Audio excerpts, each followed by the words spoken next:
The first thing he felt was the cold. Not the winter cold from outside, but the kind that comes from within when your body hasn't had any food for 3 days.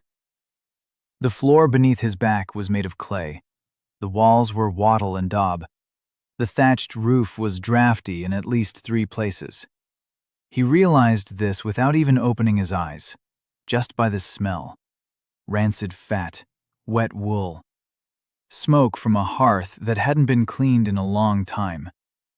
Then he tried to sit up and realized something else. This wasn't his body. A frail frame, almost no muscles, arms as thin as a teenager's. He clenched his fist and felt his fingers tremble with weakness. This body was 19 years old, maybe 20, and it was dying, slowly but surely. And only then did he open his eyes and see them. 12 women were sitting along the walls, in silence, with their knees drawn up to their chests. Some were looking at him, some were staring at the floor, but they were all equally silent. In this silence there was neither fear nor hope, only a weary anticipation of the end. The youngest was sitting by the far wall. She was about 15. She was holding an older woman's hand, and both were looking at him as if they had long since bid farewell to this world. Lee Jae-hyun. The name popped into his head on its own. Along with it came fragments of memory. The mountain principality of Gyeoryong, the law of the house. If a clan falls into ruin, the women are handed over to the nearest man so they won't die on the road. Formally, it's protection. In reality, it's a death sentence. Because no one in a mountain village can feed 12 adult women, especially not a 19-year-old boy who has no land, no livestock, and not even a decent knife. Jae-hyun slowly turned his head.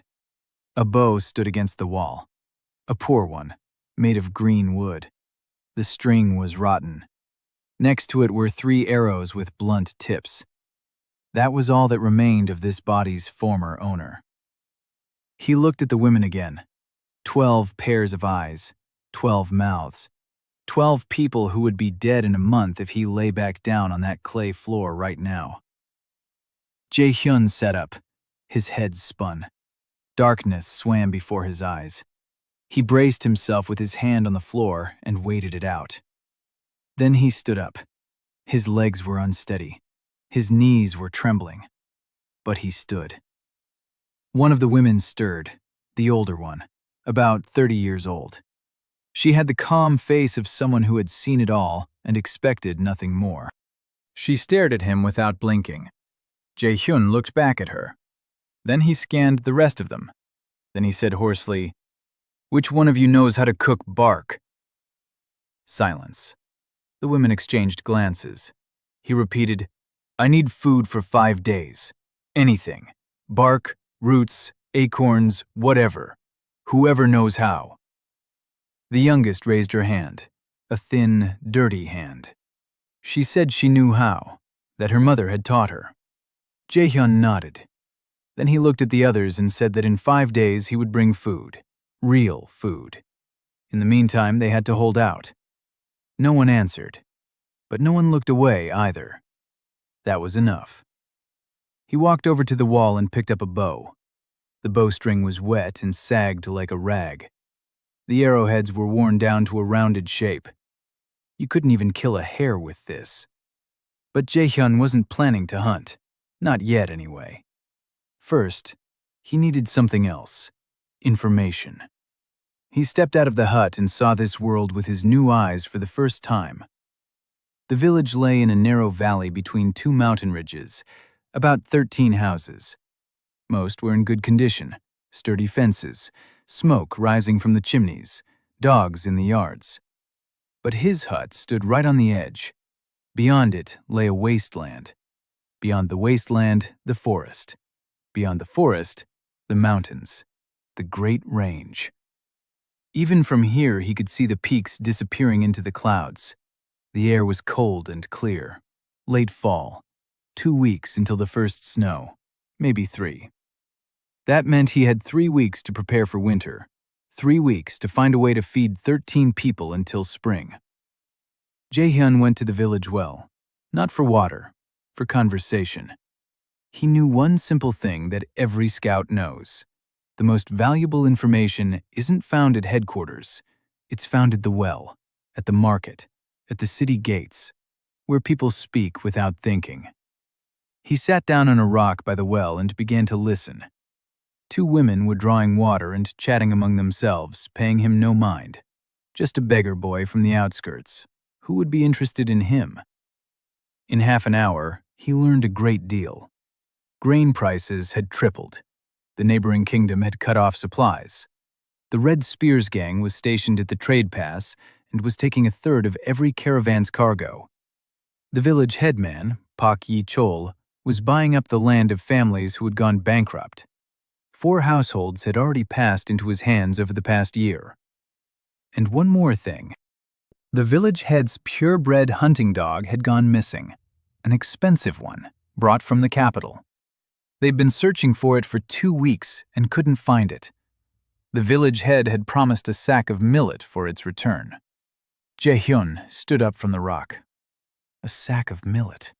That's 10 days' worth of food for 13 people if they cook thin porridge and add roots. 10 days isn't the same as 5. 10 days is enough time for the first hunt. He returned to the hut. The women were sitting in the same spots, as if they hadn't moved. He approached the one who had introduced herself as the eldest. Her name was So Meyer, 24 years old, the daughter of a merchant who had gone bankrupt after the war. She had a calm, intelligent face. Jae-hyun asked her if there was any fabric at all in the house, an old handkerchief, a rag, anything that smelled of a person. Meyer looked at him for a long time. Then, without a word, she pulled a crumpled handkerchief from her bosom. Jae-hyun took it. Then he asked where the village headman's yard was. Meyer pointed east. A large house with a tiled roof behind a stone fence. You couldn't mistake it for anything else. Jae-hyun nodded and went out. He circled the village, not on the road, through the back fields, along the fences, through the vegetable gardens. He was looking for tracks. For 15 years, he'd taught soldiers to read the land. Every broken branch, every footprint, every scratch on the bark. It's all a message. You just have to know how to read it. He found the dog's trail on the outskirts, near the southern path. Large paws, a wide stride. The dog hadn't been running in panic, but with a clear purpose. It was heading somewhere. Most likely, it had caught the scent of prey and bolted after it. A hunting breed. Instinct trumps obedience. Jae-hyun followed the trail. His body felt weak. His legs ached. His breathing faltered every 200 steps. But his mind worked as always. He read the tracks mechanically. Here the dog had stopped, sniffed the air, turned toward the stream. Here it had jumped over a fallen tree. Here it had slowed down. Here it had begun to limp. The right front paw. Something had happened to the right front paw. 4 hours later, he found the dog. She was lying by the stream in an old rusty trap. Her paw was trapped but not broken. The trap was old, most likely set several years ago and forgotten. The dog was thin and weak, but alive. She growled when he approached. Jae-hyun crouched down and froze. He didn't move. He didn't look her in the eyes. He just sat there and waited. After 10 minutes, the dog stopped growling. After 20, she let him come closer. He pried the trap open with his bare hands. His fingers were scraped raw. The dog whimpered and crawled away. Then it stood up, limping, but alive. Jae-hyun took Meyer's handkerchief from his breast pocket and let the dog sniff it. The scent of a human. The village. Home. The dog nuzzled the fabric and followed him. The return trip took longer. The dog was limping. Jae-hyun walked slowly, matching his pace to hers. It was getting dark. His legs could barely hold him up anymore. Hunger was twisting his stomach. But he kept walking. He entered the village just as the first lights were coming on. straight to the village headman's house. A young boy working there spotted the dog first and ran into the house. A minute later, Park Ichol himself came out. A sturdy man in his 50s, a round face, small, intelligent eyes. He looked at the dog, then at Jae-hyun, then back at the dog. "Where did you find it?" Jae-hyun replied that it was by the southern stream in an old trap. "Its paw is intact, but the wound needs to be cleaned." The village head nodded. The boy led the dog away. Park Ichol stared at Jae-hyun without blinking. Something flashed in his gaze, not gratitude, more like surprise or calculation. He asked how a beggar boy from the outskirts had found what his own men hadn't been able to find in 2 weeks. Jae-hyun shrugged and said he'd simply followed the trail, nothing complicated. The village head snorted. Then he nodded to a worker. The man brought out a sack of millet, full, heavy. Jae-hyun bowed. He slung the sack over his shoulder and headed home. On the way, he thought. Not about the millet, about the tiger. He'd heard by the well that the tracks of a large beast had been spotted in the foothills. A tiger. In this world, a tiger's is worth as much as an entire village. And the gallbladder, bones, and organs are worth even more. If he catches a tiger, it won't just be food for the winter. It's silver. A lot of silver. Enough to buy a decent bow, salt, iron for arrowheads, cloth, tools. Everything needed for 13 people to survive until spring. And not just survive, but start living. 5 days. In 5 days, he'll teach this body to walk through the mountains. He'll set small snares for hares so the household won't go hungry. And he'll find a tiger. He stepped into the hut and set the sack down on the floor. 12 pairs of eyes stared at the millet. The youngest one, Na-yun. She swallowed and pressed her palms to her mouth. Meyer looked at the sack, then at Jae-hyun. For the first time in a long while, something alive flashed in her eyes. Not hope, not yet, but at least curiosity. Jae-hyun sat down against the wall. His legs could no longer hold him up. His hands were shaking. His vision was blurry. But he forced himself to speak calmly. "Tomorrow morning we'll cook porridge. Watery porridge. We'll stretch it out over 10 days. During that time, I'll bring back some meat." He closed his eyes and leaned against the wall. That evening, for the first time in a month, the village spoke of him not as a future corpse, but as a strangely calm young man who, in half a day, had accomplished what the village elders' men had failed to do in 2 weeks. The next, Jae-hyun woke up with pain throughout his entire body. His leg muscles were cramping, his back was on fire, his scraped fingers throbbed. Yesterday's trek to find the dog had pushed his body to its limit. He lay there for a minute. He clenched and unclenched his fists. He checked the mobility of his joints. Everything moved. Nothing was broken. Just weakness. Weakness from hunger and atrophy. 3 days without food, plus a 4-hour trek through the forest. For a trained body, that's nothing. For this body, it's pushing the limit. He sat up and looked around. The women were sleeping haphazardly along the walls. Someone had covered him with a thin blanket. He didn't remember when he'd fallen asleep. By the far wall, Na-young was curled up in a ball under someone else's jacket. Next to her, the older Meyer slept sitting up, leaning against the wall. Even in her sleep, her face remained composed. A habit. Jae-hyun quietly got up and went outside. It was a cold morning. Fog lay over the valley like a white blanket. The mountains beyond the village looked like dark walls. He walked around the hut and examined it from the outside with a professional eye. The roof was rotten, the left wall had sagged, the foundation had been washed away by the rain. There were 3 cracks in the walls through which the wind would blow in winter. If a real frost set in, even a dog would freeze to death in this hut, let alone 13 people. He made a mental list. Food, roof, walls, onions, clothes, blankets, firewood, tools. All of this cost silver. He had 0 silver. Millet would keep the house going for 10 days. In 10 days, he had to find something he could trade or sell.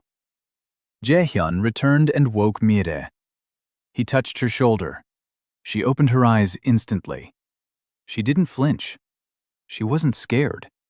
She simply switched from sleep to wakefulness as if flipping a switch.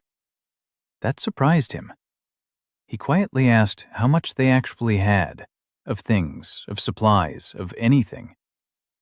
Mure sat up straight. She listed them off. 1 sack of millet, 2 clay pots, 1 cracked cauldron, an axe with a rickety handle, a knife with a broken tip, a bow and 3 arrows, 4 thin blankets for 12 people, 3 days' worth of firewood. That was all. Jaehyun nodded. He hadn't expected anything more.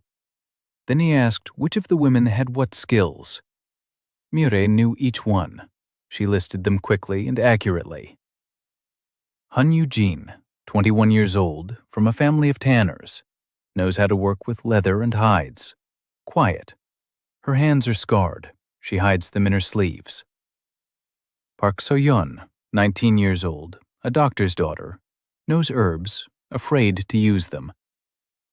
Jung Ha-ri, 27 years old, a former priestess at a mountain temple, says she hears spirits, was exiled for it. Yoon Da-sum, 22 years old, a former concubine. She's sharp-tongued, she's rude, she tests everyone's mettle. Kim Na-yeon, 15 years old, the youngest. Curious, she asks questions all the time. And 7 more. A smoker who once worked at the fish market, a seamstress who sewed for low-ranking officials, a cook from a roadside inn, a gardener, a woman who knows how to handle horses, and 2 who know how to run a household and keep things in order. Jaehyun listened, and a picture slowly took shape in his mind. These aren't 12 mouths to feed. These are 12 pairs of hands. Each of them has a skill. The problem isn't with the people. The problem is that no one has given them a focal point. He told Mire to cook this soup, a thin broth, half the pot for everyone, save the rest of the millet. Then he woke the others. They looked at him warily. Da-sum sat in the corner and watched from under her bangs with open hostility. Hari stood by the wall, motionless as a statue. So-yeon pressed her hands to her chest and stared at the floor. Yu-chin wasn't looking at anyone at all. She turned her back and pulled her sleeves down to the very tips of her fingers. Jaehyun spoke calmly. No orders, no commanding tone. He said that today they needed to do 3 things. First, seal the cracks in the walls. There's clay and straw around the house. They just need to mix it up and patch them up. Second, gather firewood. The axe is bad, but there are plenty of trees around, dry branches, dead wood, anything that burns. Third, gather everything edible within 1,000 steps of the house. Roots, nuts, late-season berries, bark from certain trees. Da-sum snorted and said that he was giving orders like a boss, yet he couldn't even hold an axe in his hands. Jaehyun looked at her. He didn't get angry. He didn't raise his voice. He said she was right. He's weak. He can barely hold an axe. That's why he asks instead of ordering. And while they prepare the house for winter, he'll go into the forest and bring back meat. Da-sum wanted to say something else, but Meyer gave her a sharp look, and she fell silent. Jaehyun went outside. He took a bow and 3 arrows. He tucked a knife with a broken tip into his belt. Then he headed into the forest. For the first 2 hours, he didn't even try to hunt. He was studying his body. He walked along the trail, listening to how his muscles worked, where they strained, where they ached, where he lacked strength. The left knee is weaker than the right shoulder is stiff, the back tires quickly when walking uphill. He has enough stamina for an hour of continuous walking, then he needs to rest. This body is unsuitable for hunting large game. He won't be able to draw a combat bow. He won't be able to carry the carcass through the mountains. He won't be able to retreat quickly if a beast charges him. So large game will have to wait for now. Small game first. Hares, pheasants, maybe squirrels. By the third hour, he found an animal trail leading to a watering hole, a small stream in a hollow. Hare tracks, plenty of them. They come here every evening, out of habit. Jae-hyun cut down a young hazel bush, flexible, springy. He twisted 3 loops from the bark fibers, primitive snares.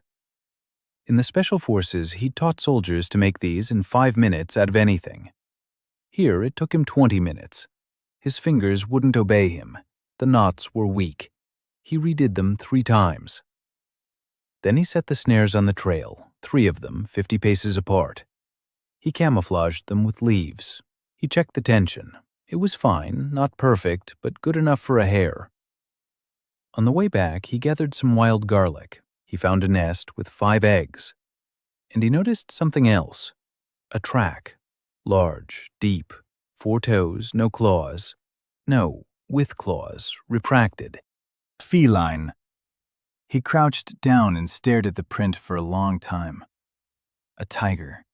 A large male. It had passed through here no more than a day ago. It walked calmly. It wasn't in a hurry. The master of the territory. Jae-hyun memorized the spot. He memorized the direction. He memorized the depth of the track. Then he stood up and headed home. The tiger could wait. First, his body. First, his strength. When he returned to the hut, the sun was already setting in the west. He stopped at the fence and saw that the yard had changed. The cracks in the walls had been patched with fresh clay. A pile of dry branches lay by the porch, not large but neat. By the door stood a pot filled with roots and a handful of late-season berries. They had been working. While he was away, they had set to work. Mir stood by the door, wiping her hands on the hem of her skirt. She looked at him and nodded slightly. Jae-hyun went inside. He placed the eggs and garlic by the cauldron. He said he'd check the snares in the morning. Da-som sat by the wall, silently mending a tear in the blanket. She didn't look up, but she didn't make a snide remark either.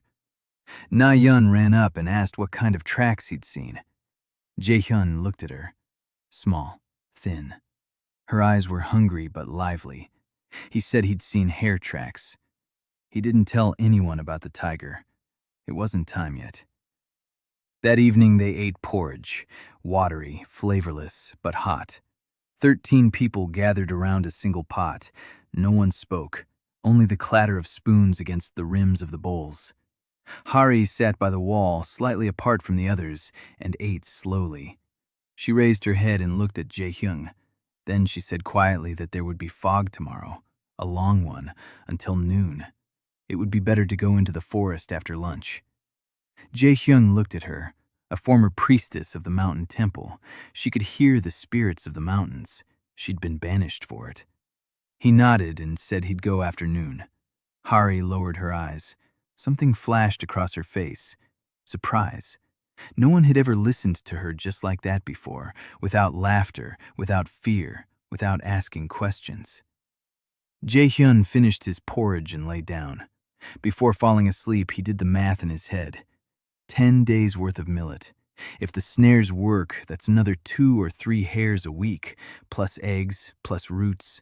That's enough to keep from dying, but not enough to live. To live, he needs a tiger. 500 silver coins. That would be enough for everything. For a bow, for salt, for iron, for cloth, for a roof, for the winter. He closed his eyes.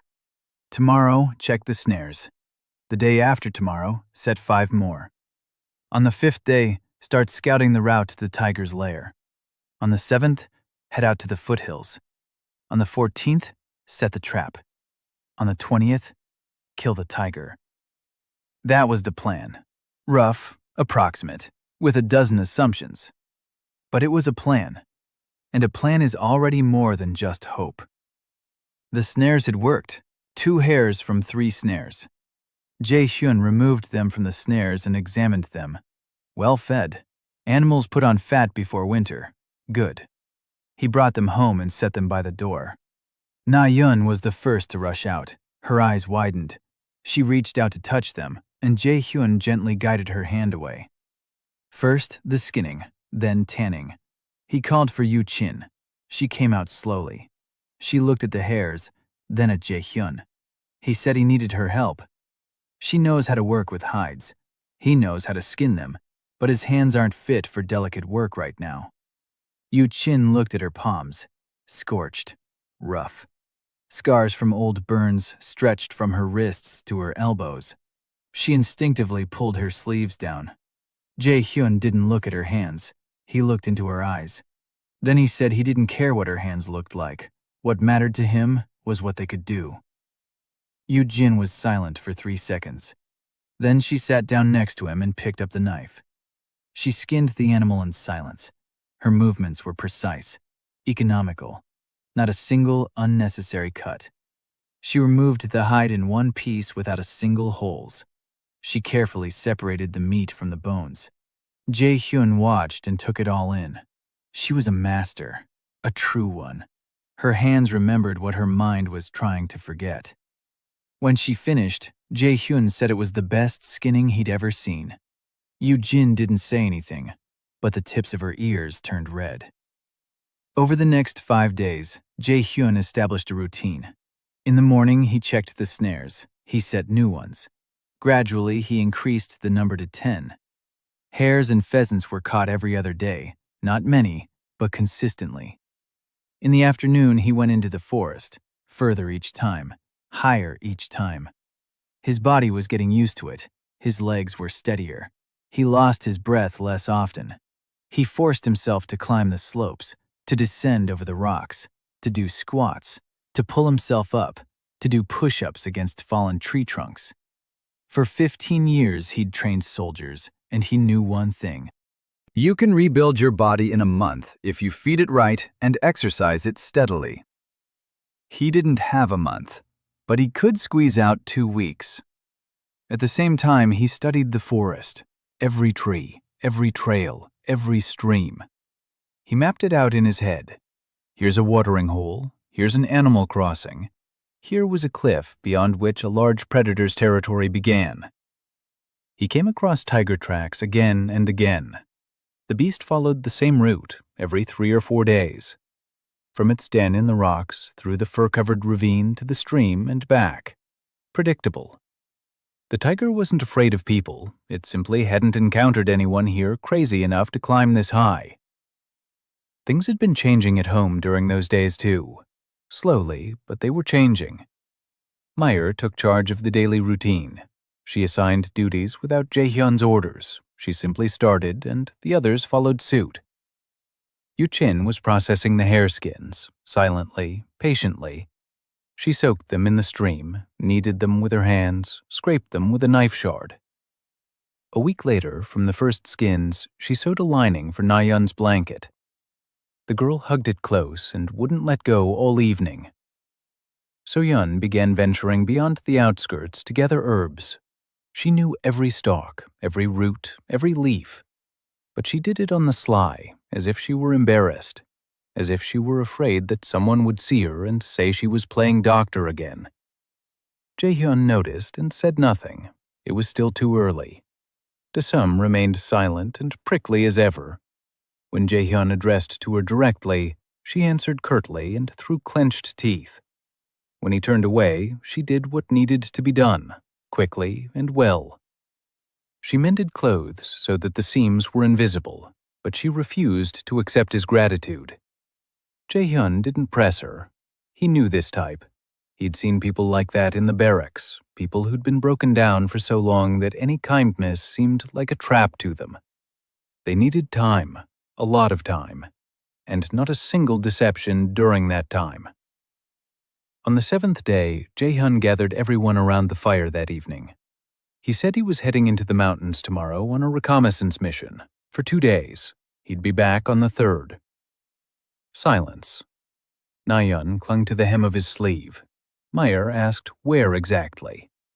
Jae Hyun said to the foothills. He needed to find a good spot for winter hunting. He didn't mention the tiger. Meyer looked at him, and he could tell she didn't believe him. She was too smart not to understand. The foothills were already on the edge of the Forbidden Mountains. No one went there. Those who did usually didn't come back. But she didn't say anything. She just nodded. Hare looked up from her bowl. She was sitting as usual, slightly apart from everyone else. Tall, upright, with a face that would be beautiful if it ever showed any expression. She said they couldn't go to the northern slope for the next 2 days. It would be dangerous there. Jaehyun asked which one was safe. Hare thought for a moment. Then she said the eastern ridge was clear. The spirits won't bother us. He nodded. Dasam snorted and muttered under her breath that they were listening to a crazy priestess. Hare didn't even turn around. But Nayoung tugged at Dasam's sleeve and told her to be quiet. Dasam looked at the 15-year-old girl in surprise. Then she turned away. In the morning, Jaehyun left. He took a bow, 3 arrows, a knife, a handful of dried meat, a water skin, and a rope twisted from bark. A shoddy one, but better than nothing. He walked all day, through the forest, across rocky ravines, through streams swollen by the autumn rains. His body was holding up better than it had a week ago. Still weak, still slow, but no longer on the verge of fainting. By evening, he reached the spot where the tiger's trail crossed a fir-covered ravine. He didn't follow the trail. Instead, he climbed to the ridge and surveyed the area from above. A ravine, narrow, steep walls, rocks on either side. The tiger passes through it because it's the shortest route from its den to the water. There are 2 other routes, but both are longer. The beast is lazy. A predator always chooses the shortest route if it senses no danger. Jaehyun studied the ravine until dark. He was looking for a place to set a trap. Not a pit. You can't dig a pit in this rocky soil. Not a snare. A snare won't work on a tiger. The beast is too strong. He needs a crushing trap, a log as a counterweight on a lever. The beast steps onto the platform. The platform collapses. The lever is triggered. The log falls from above onto its spine. Instant death if the strike is precise. If it's not precise, the wounded tiger will be 2 steps away from you, and that's the end. He's found the spot. Between 2 rocks, a narrowing of the trail. The tiger won't be able to go around. A fallen pine tree lies across the trail, a thick one. If he cuts off the branches and secures them to the lever, there'll be enough weight to snap the spine. He's calculated everything in his head. The length of the lever, the fulcrum, the height of the fall, the tension on the trigger mechanism, the camouflage of the platform, false coverings on the sides so the beast would walk only down the center. This isn't just a trap, it's an engineering marvel. Whoever devised it 1,000 years ago was a genius. But in this world, no one knew about it. Jaehyun spent the night on the ridge. He didn't sleep. He dozed. Every rustle sent him leaping to his feet. The forest sounded different at night. Deeper, denser. Somewhere in the distance, an owl hooted. Closer by, a branch snapped. He lay there with a knife in his hand, thinking of the 12 women who were now sleeping in the hut with its clay-plastered walls. And of the fact that if he made even a single miscalculation, they would be left alone. In the morning, he went down into the ravine and began to work. He chopped branches with a dull axe. He stripped the trunk. He hewed a lever. His hands were on fire. His calluses were bursting. By noon, he realized he wouldn't finish in a single day. He needed to go back, prepare the materials, and come back with proper tools, which he didn't have, so he'd have to make them, or steal them, or trade for them. He gathered his tools. He camouflaged the worksite with branches and pine needles, and he headed back. On the way back, he made a list. For the trap, he needed an axe, a good one. He needed rope, strong rope. He needed a knife, a sharp one. He didn't have money for any of it. but he had 4 hare skins tanned by Yuk-jin and a bundle of dried herbs gathered by Soyeon. Maybe that would be enough to trade. There was a blacksmith in the village. There's a rope maker in the village. The villagers trade not with silver, but with goods. A pelt for a knife, herbs for rope. He returned by evening. He walked into the house. Nayeon rushed toward him and wrapped her arms around him. He froze for a second. Then he gently placed his hand on the top of her head. The girl pressed him even tighter and said nothing. Mire stood by the cauldron and looked at him. She saw his hands, calloused and bloodied. She saw the dirt on his knees. She saw the weariness in his eyes. She didn't ask anything. She simply set a bowl of hot porridge in front of him. The next morning, Jaehyun went to see the village blacksmith. His name was Ko-fil, a burly, sullen man with hands blackened by soot and a perpetually disgruntled expression. His smithy stood at the eastern end of the village. Small, dark, hot as the mouth of a furnace. Jaehyun entered and bowed. Ko-pil looked him up and down and asked what he wanted. Jaehyun placed 2 rabbit skins on the workbench. Tanned, soft, clean. Yuk-jin's work. Ko-pil picked one up. He crumpled it between his fingers. He twirled it. His eyebrows crept upward. He asked who had made them. Jaehyun said one of his maids had done it. The blacksmith snorted. Then he asked what Jaehyun wanted in exchange. Jaehyun said he needed an axe, a good one, with a sturdy handle, and a knife, a long one, for butchering. Ko-pil folded his arms across his chest. 2 skins for an axe and a knife. That wasn't enough. Jaehyun nodded. He knew it wasn't enough. So he added something else. He asked if the blacksmith wanted his wife to stop coughing at night. Ko-pil stared at him. Jaehyun had heard the workers' wives mention by the well that the blacksmith's wife had been coughing for 3 weeks now. Hoarse, deep, a chest cough. The herbalist from the neighboring village had charged such a high price for the medicine that the blacksmith had sent him away. Jaehyun said he had a healer. She would make a cough remedy, for free, in exchange for an axe and a knife. Ko-pil remained silent. Then he grumbled that Jaehyun should bring his healer tomorrow. If the cough went away, he'd get the axe and the knife. Jaehyun returned home and found Soyeon by the stream.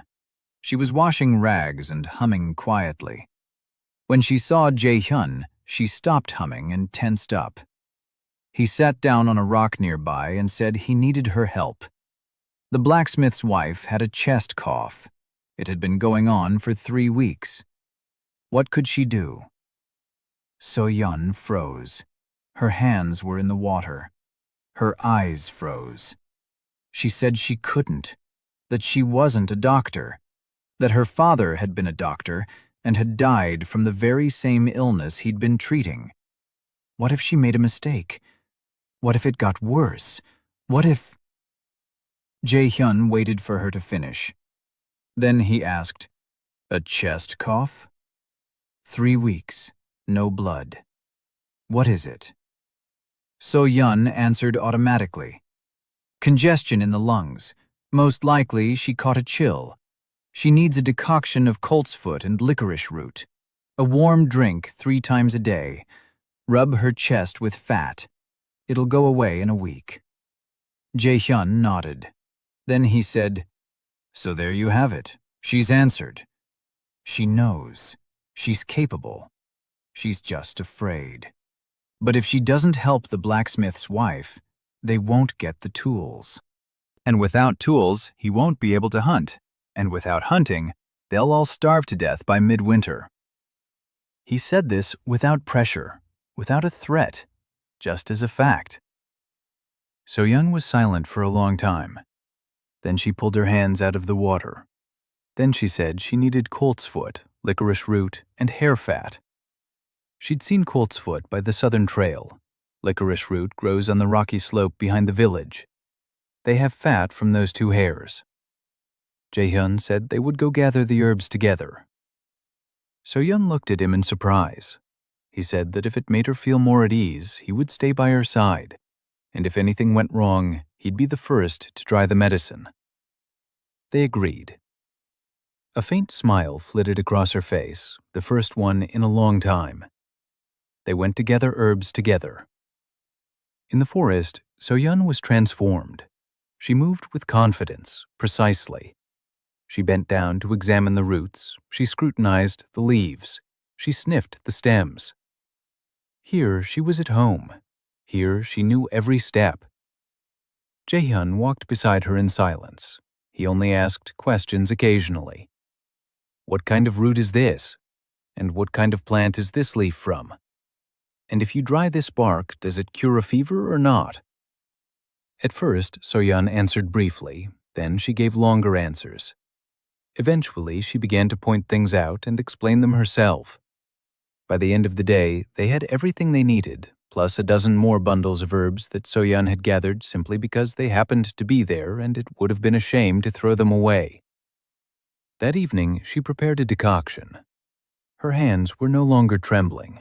She stirred carefully. She sniffed the steam. She tasted it. Hari sat nearby and watched in silence. At one point, Hari said it smelled good. So-yeon looked at her and smiled slightly. In the morning, Jae-hyun led So-yeon to the blacksmith's house. Ko-pyul's wife was a thin woman with a sallow complexion and dark circles under her eyes. She coughed heavily, a hollow cough. Each fit bent her double. So-yeon examined her. She listened to her breathing. She felt her forehead. Then she gave her the decoction and explained how to take it. 3 times a day, warm, not hot. Rub her chest with fat at night. 3 days later, Jae-hyun stopped by the blacksmith's again. Ko-pyul met him at the doorway. The blacksmith's face looked strange, not gloomy as usual, but bewildered. He said his wife had stopped coughing on the 2nd day. On the 3rd day, she got up and cooked a meal for the first time in 3 weeks. He silently went into the smithy and brought out an axe and a knife. The axe was heavy, with a cast iron head, with a sturdy ash wood handle. The knife was long, for butchering, sharp, good steel. Jae-hyun bowed. Ko-pyul grumbled that he should bring his healer again. His eldest son had a toothache. Jae-hyun nodded. On the way back, he thought, the axe and the knife, these aren't just tools. They're the key to the tiger. Without the axe, he wouldn't be able to chop down a tree trunk for a trap. Without the knife, he wouldn't be able to butcher the carcass. Now he has both. He traded a bundle of dried herbs with the rope maker for 20 paces of strong hemp rope. The old man sniffed the herbs for a long time. Then he nodded and generously unwound the rope, even more than Jae-hyun had asked for. Good herbs. Where did you get these? Jae-hyun said he gathered them himself. The old man snorted. He's lying. These herbs were gathered by a hand that knows what it's doing. They're cut just right. Dried just right. This isn't the work of a boy hunter. But he didn't ask. Back home, Jae-hyun laid out his haul on the floor. An axe, a knife, a rope. Na-yeon sat crouched nearby, touching each item in turn. She asked what all this was for. Jae-hyun looked at her, then at Mi-dae, then at the others. It was time to tell them. He explained that a tiger roams the foothills, a large male, following the same route, every 3 days. He'd found a spot for a trap. With the new tools, he could build it in 3 days. If everything went according to plan, they'd get a tiger pelt. Bile, bones, tendons, claws, whiskers. All of that is worth money. A lot of money. Enough to get through the winter. Silence. Mi-dae asked quietly, "What if it doesn't work?" Jae-hyun replied just as quietly, "Then the tiger will kill him and we'll have to find another way. Dassom lifted her head from her corner. She stared at him for a long time. Then she said, "He was crazy." Hari sat motionless. She closed her eyes. Then she opened them and said that the eastern trail was clear. The spirits hadn't been disturbed, but they couldn't go into the den. The beast had to come on its own. Jaehyun looked at her. That was exactly what he'd planned. He wasn't going to go to the tiger. The tiger would come to him, on its usual route, through the narrow passage between the rocks, straight into the trap. He nodded to Hari. Then he stood up. He said he was leaving for 3 days. Mir would watch over the house. Soyeon would prepare another decoction for the blacksmith's wife. Yuchin would continue working with the hides. Nayeon would check the snares every morning. He explained to her how, where they were set, how to retrieve the catch, how to replace the bait. Nayeon listened without interrupting. Her eyes were serious. She nodded at every word. He left in the morning, this time with an axe, with a knife, with a rope, with 3 days' worth of food. Nayeon stood by the fence and watched him go until he disappeared behind the trees. He didn't look back. If he looked back, he might change his mind. 3 days in the mountains. Jaehyun worked from dawn until dark. On the first day, he chopped off the branches of a fallen pine tree. Kopul's axe was a good one, heavy but well balanced, with a head that sat firmly in the handle. The blade sank into the wood with a dry, crisp sound. He whittled the trunk down to a smooth log 3 spans in circumference. Then he found a rocky ledge above the trail. This would be the fulcrum. The lever would rest on the ledge, with the short end holding the log on top, the long end on the ground, tied to the plank walkway. The beast steps onto the plank sags, the lever releases, the log falls. If the tiger is standing exactly on the trail, the log will strike it between the shoulder blades. A broken spine. Death in seconds. If the tiger is standing slightly to the left or right, the log will strike its ribs. The tiger is wounded but alive, and enraged, and just 2 steps away.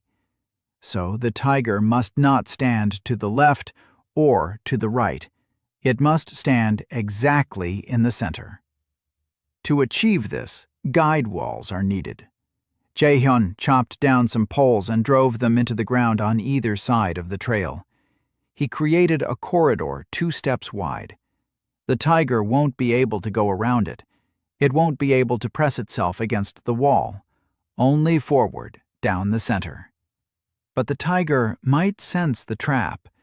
The beast isn't stupid. It has survived alongside humans for centuries.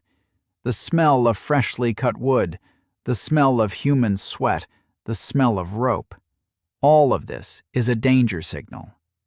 Jaehyun solved the problem in 3 ways. First, he rubbed all the wooden parts with pine needles and dirt. Second, he found a spot where the tiger had marked its territory and collected the beast's urine in a wineskin. Then he doused the floorboards and poles with the urine. Third, he left a piece of rabbit meat on the trail 30 paces before the trap. Spoiled meat, smelly. The tiger will follow its usual route. It will catch the scent of the meat. It will pick it up or sniff it. This will delay it for a minute. During that minute, its nose will be overwhelmed by the smell of meat and blood. And by the time it reaches the trap, the smell of wood and rope will no longer be so strong.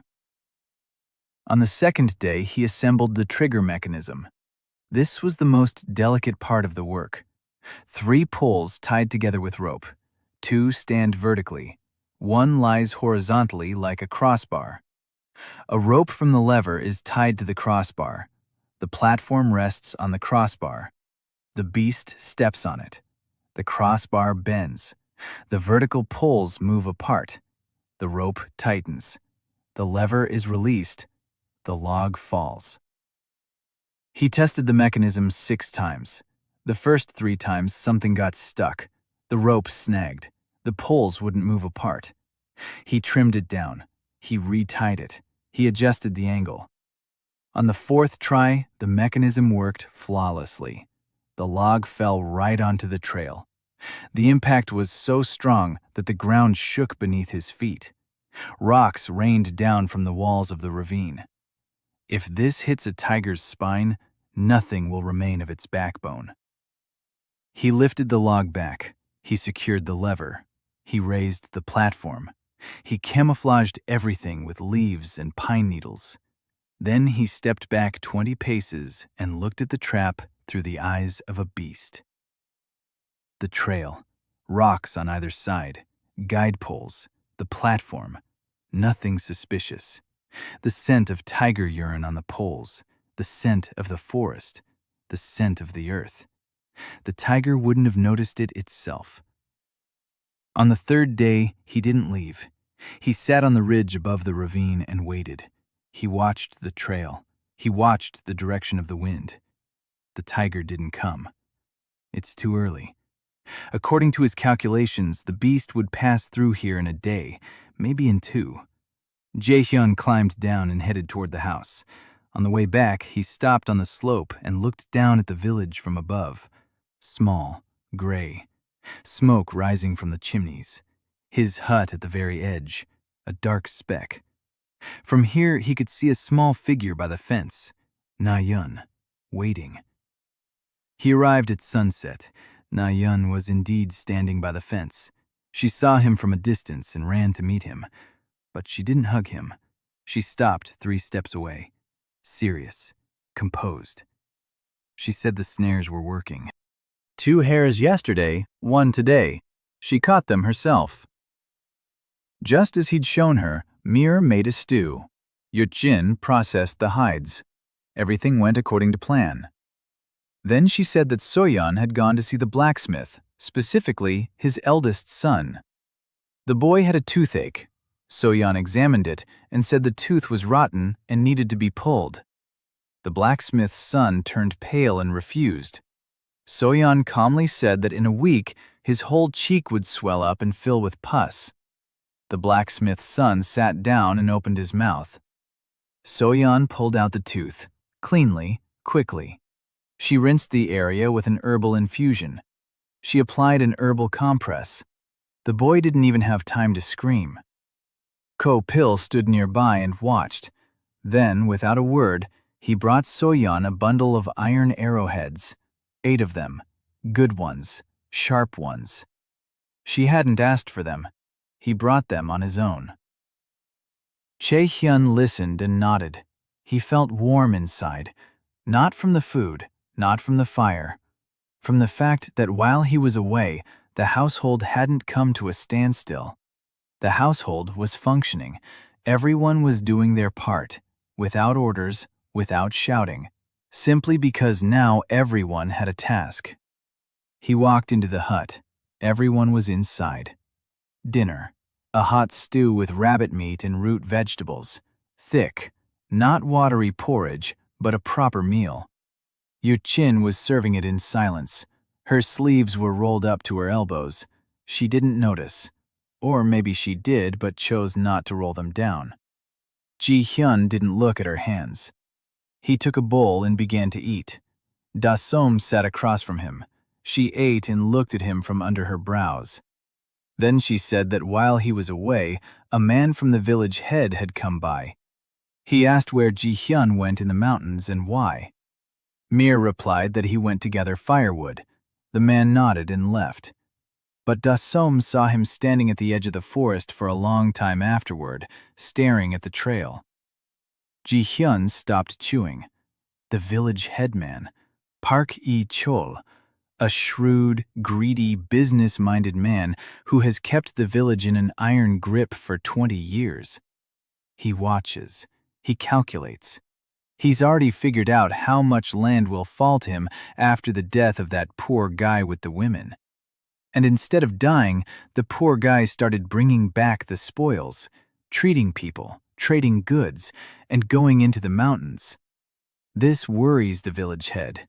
because anything that slips out of his control is a threat to him. Ji-hyun finished his soup. He set down his bowl. Then he told everyone to listen.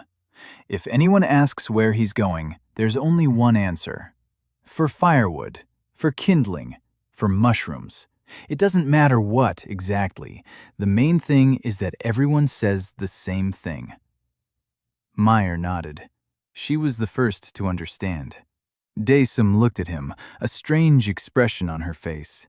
Not anger, not distrust, something else. Something like respect, or the beginning of respect. In the morning, Jaehyun got up before dawn. He took his bow, new arrows with iron tips, and a knife. Then he left, alone this time, without a rope or an axe. He no longer needed them. The trap was set. Now he just had to wait. He reached the ravine around noon. He climbed to the ridge. He checked the trap from below. Everything was in place. The platform, the lever, the log. The camouflage was intact. The beast hadn't come yet, but it would. The tracks on the trail indicated that the tiger had taken a parallel route yesterday. That meant it would return this way today or tomorrow.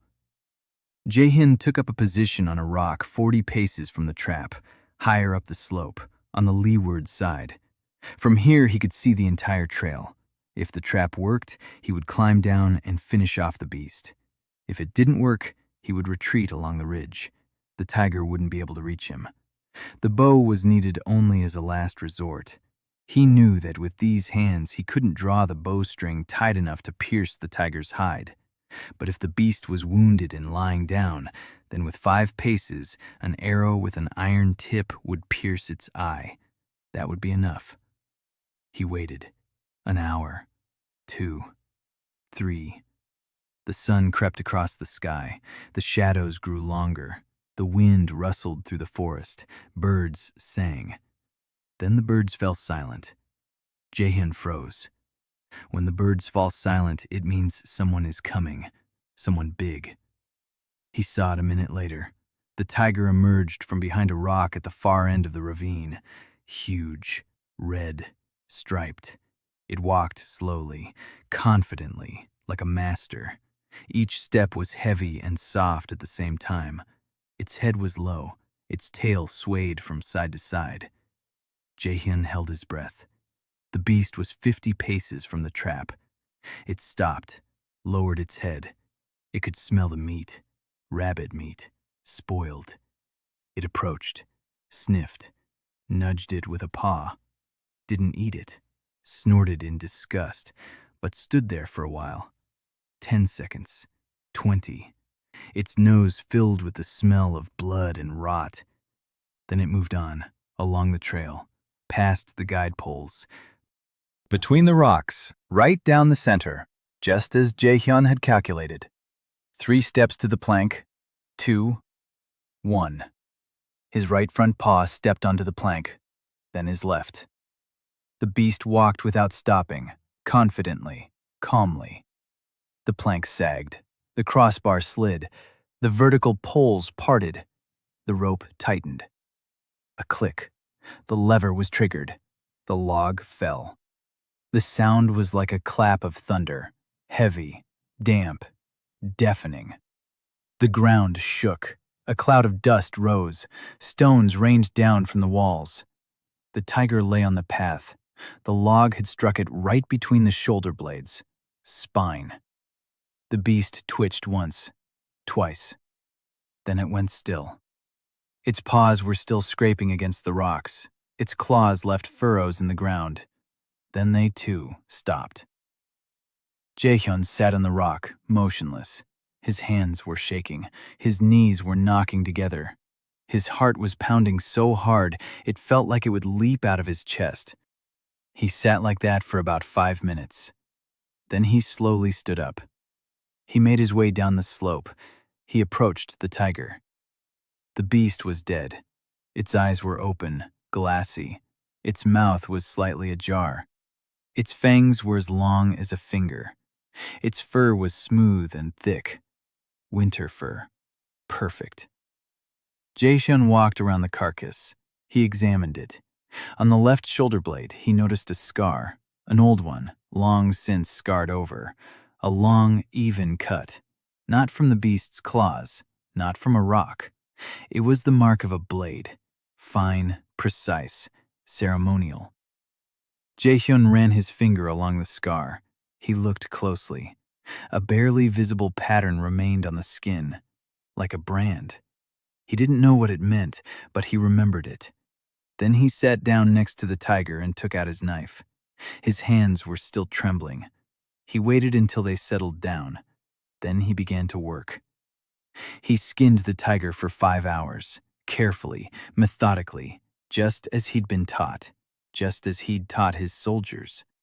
He removed the hide in one piece, not a single cut, not a single hole. Then he removed the gallbladder, carefully, without damaging it. A mountain tiger's gallbladder is worth as much as a small squad of soldiers. That's no exaggeration, it's a fact. Then the bones, the large joint bones. They'll be used for medicine. Then the tendons, then the claws, then the whiskers. Yes, the tiger's whiskers. In this world, alchemists buy them for a fortune. Local hunters don't even know about this. They take the pelt and the meat, and they throw away everything else. Jae-hyun didn't throw anything away. Every part of the carcass is money.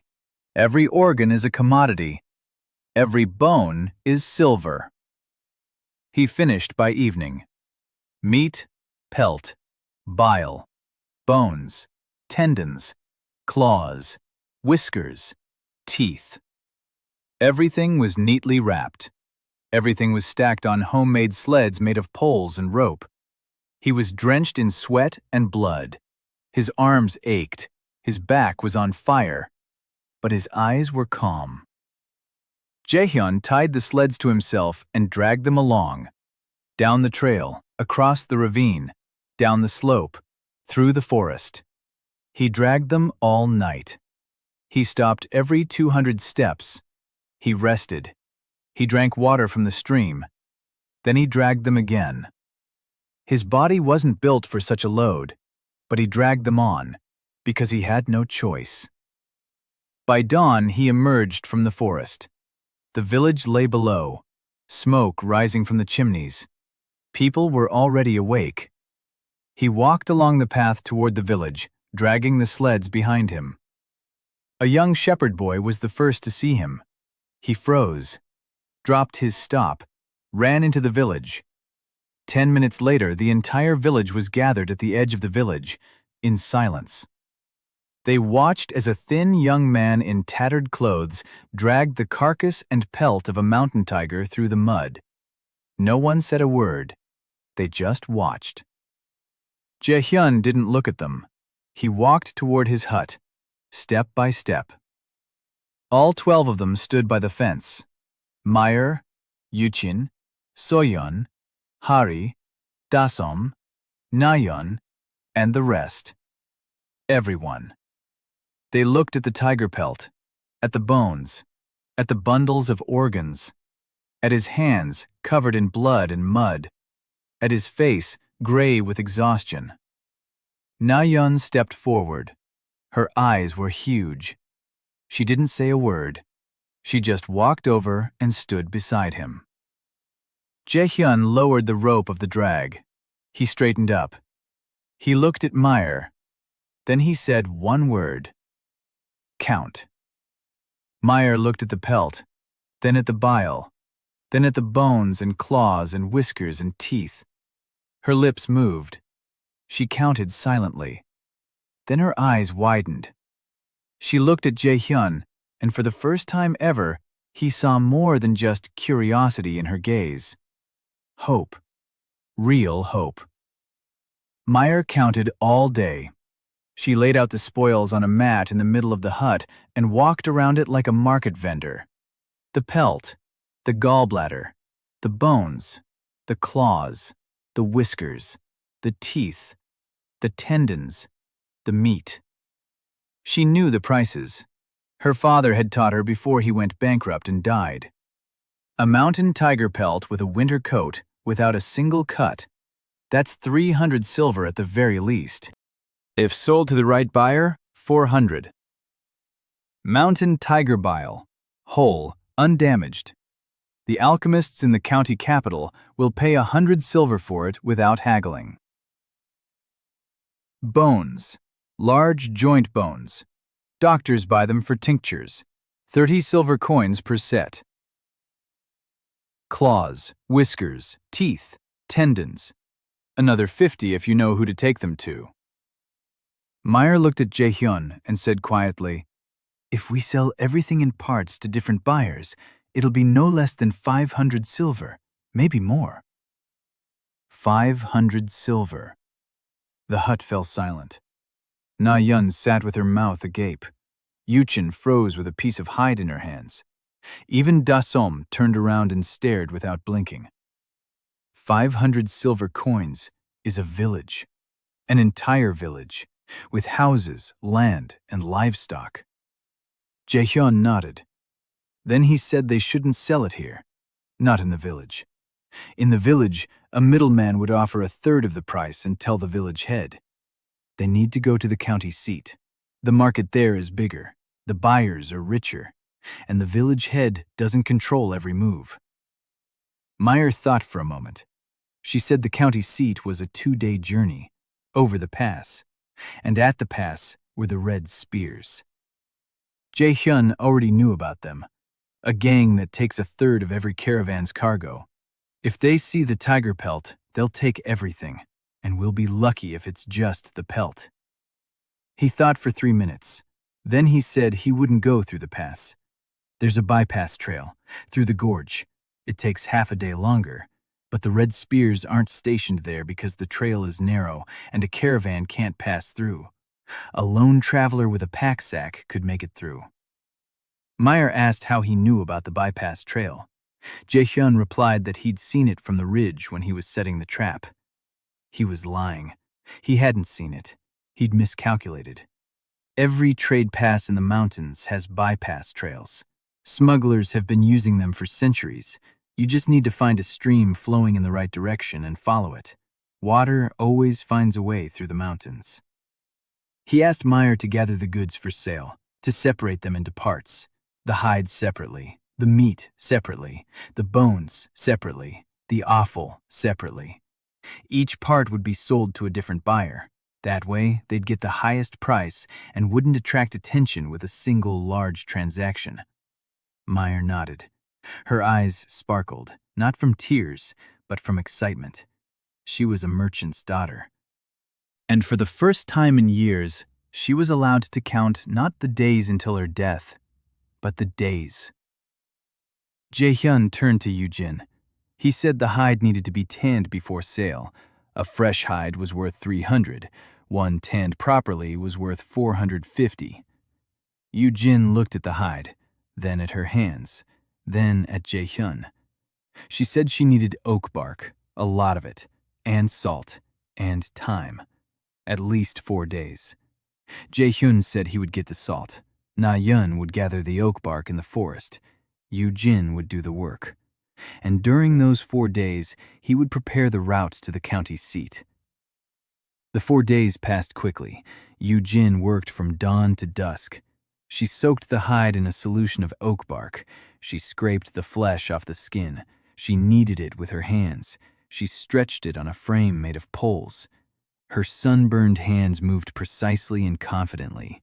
She forgot about her sleeves. They were rolled up to her elbows, and no one looked at her scars because everyone was looking at the hide. The hide turned out soft, thick, reddish with dark streaks. The fur lay flat, not a single crease, not a single stain. Meyer touched it and said it was the finest tanning she'd ever seen in her life. Yoo-jin didn't reply, but she stood up straight, without slouching, for the first time. On the 5th day, Jae-hyun set out on his journey. He carried a pack sack on his back, a rolled-up hide, bile in a clay pot wrapped in rags, bones in a sack, claws and teeth in a leather pouch. Meyer gave him a list, the names of buyers in the county seat. She remembered them from her father, Apothecary Che on East Street, Lee's tanning shop by the south gate. Pei, the curio merchant in the market square. To each his own, to each his own price. She dictated the minimum prices. He was not to agree to anything lower. Jae-hyun listened and memorized them. A bypass trail did exist. He found it along the stream, just as he'd expected. Narrow, rocky, steep, but passable. There were no red spears, only the tracks of mountain goats and an old smuggler's trail overgrown with grass. He reached the county seat by evening on the second day. The town was 10 times larger than the village. Walls, gates, a market, shops, people, noise, the smell of roasted meat and spices. After 2 months in a mountain hut, the town seemed like another world. Jae-hyun found the apothecary Che first. The old man was in a dim shop that smelled of dried herbs and something bitter. He placed mountain tiger bile in front of him. The apothecary took it. He sniffed. He looked at the light. His hands trembled. He asked where Ji-hyun had gotten it. Ji-hyun said he'd obtained it himself in the mountains. The apothecary looked at the thin young man in tattered clothes and didn't believe him. But the gallbladder was genuine, intact, perfectly extracted, and undamaged. The last time he'd seen one like it was 10 years ago. They didn't haggle for long. 120 silver coins, 20 more than Mire had expected. Ji-hyun went to the tanner's shop. The owner unfolded the hide and froze. He ran his fingers over the fur. He felt the leather. He checked the tanning seams. Then he looked at Ji-hyun and asked who had processed it. Ji-hyun said it was the master craftsman at his house. The shop owner shook his head and said he'd never seen such craftsmanship, not even in the capital. 380 for the hide.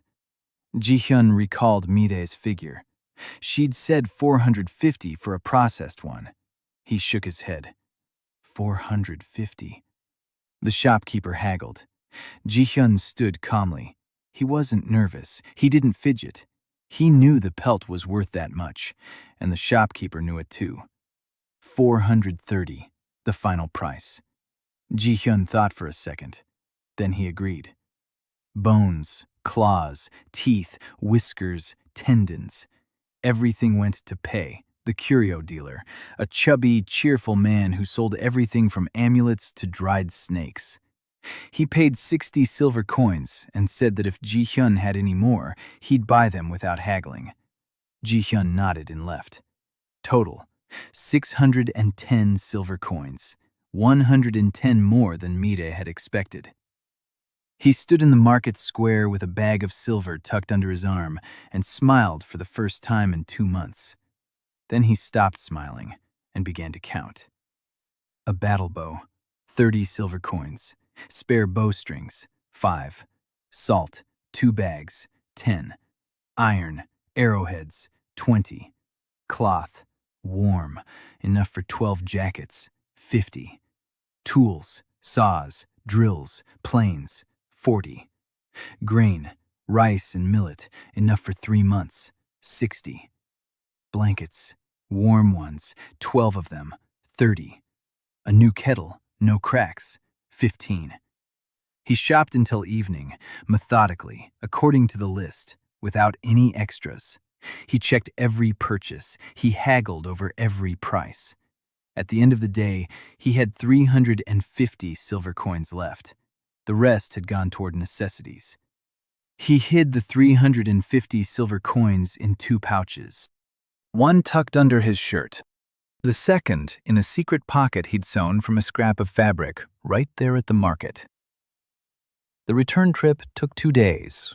It was hard. The load was 3 times heavier than on the way there. But he dragged it along. He reached the village toward evening. He hired a boy for a copper coin to help carry the sacks to his hut. The boy hauled them along, glancing around. The whole market had seen that a beggar boy from the outskirts was buying like a middle-class merchant. By morning, the whole village would know about it. By noon, the village headman would know. Let him know. Let him know now. Meyer met him at the door. He poured the silver from the first pouch out in front of her, 260 coins. He told only her about the second pouch, 350. Hide it, don't tell anyone. It's a reserve, in case of trouble. Meyer counted them, 610. She looked up at him, then she looked down, then she stood up and walked out of the hut. Jae-hyun saw her standing around the corner through the doorway, pressing her palms to her face. Her shoulders were shaking. He didn't go to her. He let her be alone. Those weren't tears of grief. Those were the tears of a person who, for the first time in years, had been trusted to count again. Winter came a week later. The first snow fell on the mountains at night. In the morning, Jae-hyun stepped out of the hut and saw a white world. Mountains, roofs, trees, everything was white. The air stung his lungs. He took a deep breath and thought that in his past life, he had loved winter.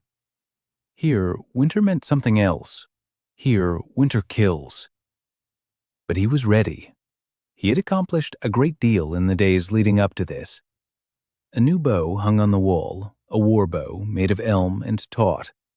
His arms weren't yet strong enough to draw it fully, but he could draw it 2/3 of the way. That was enough to drive an arrow into a tree from 30 paces away. The roof had been patched with straw and clay and new cloth on top. Now it didn't leak. The cracks in the walls had been caulked again with a thick layer, then again. The house wasn't warm, but it was no longer freezing. A new cauldron stood by the hearth, a large one, without cracks. Next to it were sacks of rice and millet, 3 months' worth of food. Bundles of dried soyan herbs hung from the ceiling, bunches of colt's foot, licorice roots, dried mint. A dozen more names that Jae-hyun couldn't remember. New tools stood against the wall, a saw, a plane, a chisel. 2 hammers, nails, staples. Every woman had a new warm blanket. Yoo-jin began sewing jackets out of rabbit skins. She sewed the first one for Na-yeon. Small, warm, lined with 2 layers of fur. Na-yeon put it on and didn't take it off even when she slept. Jae-hyun assigned the work for the winter. Every morning he checked the snares. There were already 20 of them set throughout the nearby forest. Hares and pheasants were caught almost every day, 3 or 4 at a time. There was plenty of meat. Yoo-jin processed the hides. By midwinter, she already had 30 tanned hare hides, 10 fox pelts, 2 lynx pelts from animals that Jae-hyun had hunted in December. She worked silently and with intense concentration. Her hands no longer hid in her sleeves. She rolled them up mechanically without even noticing. Or perhaps she did notice, but didn't mind. So-yeon had become the village healer. Not officially, but people came to her. First, the blacksmith's wife brought a friend with a sore back. Then a neighbor came whose child had been coughing for 3 nights straight. Then the carpenter's wife with a swollen hand. So-yeon treated them, quietly, calmly. Each time with a slight tremor in her fingers, but each time correctly. Jae-hyun brought her supplies, tiger bones for tinctures, bile for ointments, herbs for decoctions. He told her she was the best healer in the principality. She brushed it off, but every time a new patient arrived, she would get up and walk to the door without hesitation. Hati lived by her own rules. She would wake up before dawn and go to the edge of the woods to the old stone. She would stand there motionless for an hour or 2. Then she would return and say a single sentence. "Today you can go to the southern slope," or "Today you can't go anywhere," or "Tomorrow there will be a blizzard." She was never wrong. Jae-hyun listened to her every morning. He didn't understand how she did it. Was it intuition, a sixth sense, or something else entirely? But she was never wrong, and that was enough. Dasom. Dasom was the hardest to deal with. She was still rude. She snapped back at any attempt to speak to her. She pointedly did everything her own way. But Jae-hyun noticed one thing. She was never rude around Na-yeon. When the girl was nearby, Dasom softened. She didn't smile, but her voice grew softer. Her hands moved more carefully. She mended Na Yun's clothes first, without being asked. She just took them and did it. Jae-hyun once asked Mire what was going on with Dasom. Mire was silent for a long time. Then she said that Dasom had been a concubine for 2 years. The official who bought her beat her every day, not for any misdeeds, just because he could. When she ran away, he sent people after her, not because he needed her, because he was offended that his property had left. Mire said that Dasom isn't being rude to Jae-hyun. She's testing him, every day, with every word. She waits for him to strike, to yell, to show that he's just like the rest. And every day that he doesn't hit or yell, she gets a little closer to believing that not everyone is the same. Jae-hyun listened and nodded. He understood this himself. He'd seen men like that. He knew what was needed. Time, patience, and not a single outburst, not a single raised voice. Never. In the middle of winter, something happened. 2 men came to the house, burly men, armed. They asked for Yoon Dasom. They said her former master demanded his property back. Jae-hyun stood in the doorway. He looked at them. Then he turned to Dasom. She was standing against the wall, her face as white as the snow outside the window. Her hands were clenched into fists. Her lips were pressed together. She wasn't trembling. She was frozen stiff. Jae-hyun stepped out onto the fun. The 2 men were taller than him, broader, stronger. One had a knife at his belt, the other had a club. Jae-hyun did not fight them. He said calmly that Dasom belonged to the house of Lee according to the law of the house. She was not a concubine. She was a member of his house. And if they wanted to take a member of his house, that was an encroachment on his property. And he had the right to file a complaint with the county judge. The men exchanged glances. They had come to take back the runaway concubine, not to take legal action. Jae-hyun added that if they didn't leave by the time he counted to 10, he would go to the blacksmith Ko Pyul and tell him that 2 armed men were threatening his home. The blacksmith owed him a favor. So did the carpenter and the rope maker, and 4 more families whom So-yeon had helped that winter. The men stood there for a moment, then they left, in silence. Jae-hyun stood on the porch until they disappeared around the corner. Then he went back inside. Dasom was standing in the same spot, pale, motionless. Jae-hyun didn't approach her. He sat down by the cauldron and began to eat, as if nothing had happened. Na-yeon sat down next to Dasom and quietly took her hand. Dasom looked at the girl, then at Ji-hyun. He was eating and didn't look up. She sat down, slowly. Then she picked up a bowl. Then she began to eat. Her hands were shaking, but she ate. That night, Ji-hyun didn't sleep. He sat by the door with a bow on his lap. If the men returned with reinforcements, he had to be ready. They didn't return, but he stayed there until dawn. In the morning, Dasom came out of the hut and stood beside him. She looked down the road. Then she said, he could just give her away. It would be easier for him. Ji-hyun replied that in his house, no one is given away. Dasom was silent for a long time. Then she went back inside. But something had changed in her demeanor. She walked with more purpose.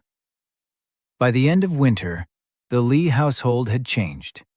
Not in size, not in wealth, in rhythm. In the morning, Na-yeon would run to the snares. She'd return with her catch and report to Jae-hyun precisely and concisely. 2 hares on the 3rd line, a pheasant on the 5th. The snare by the stream is empty, but the tracks are fresh. We need to reset it. She spoke like a scout giving a report. Ji-hyun had taught her this without even realizing it. He asked questions. What kind of tracks? Where was it going?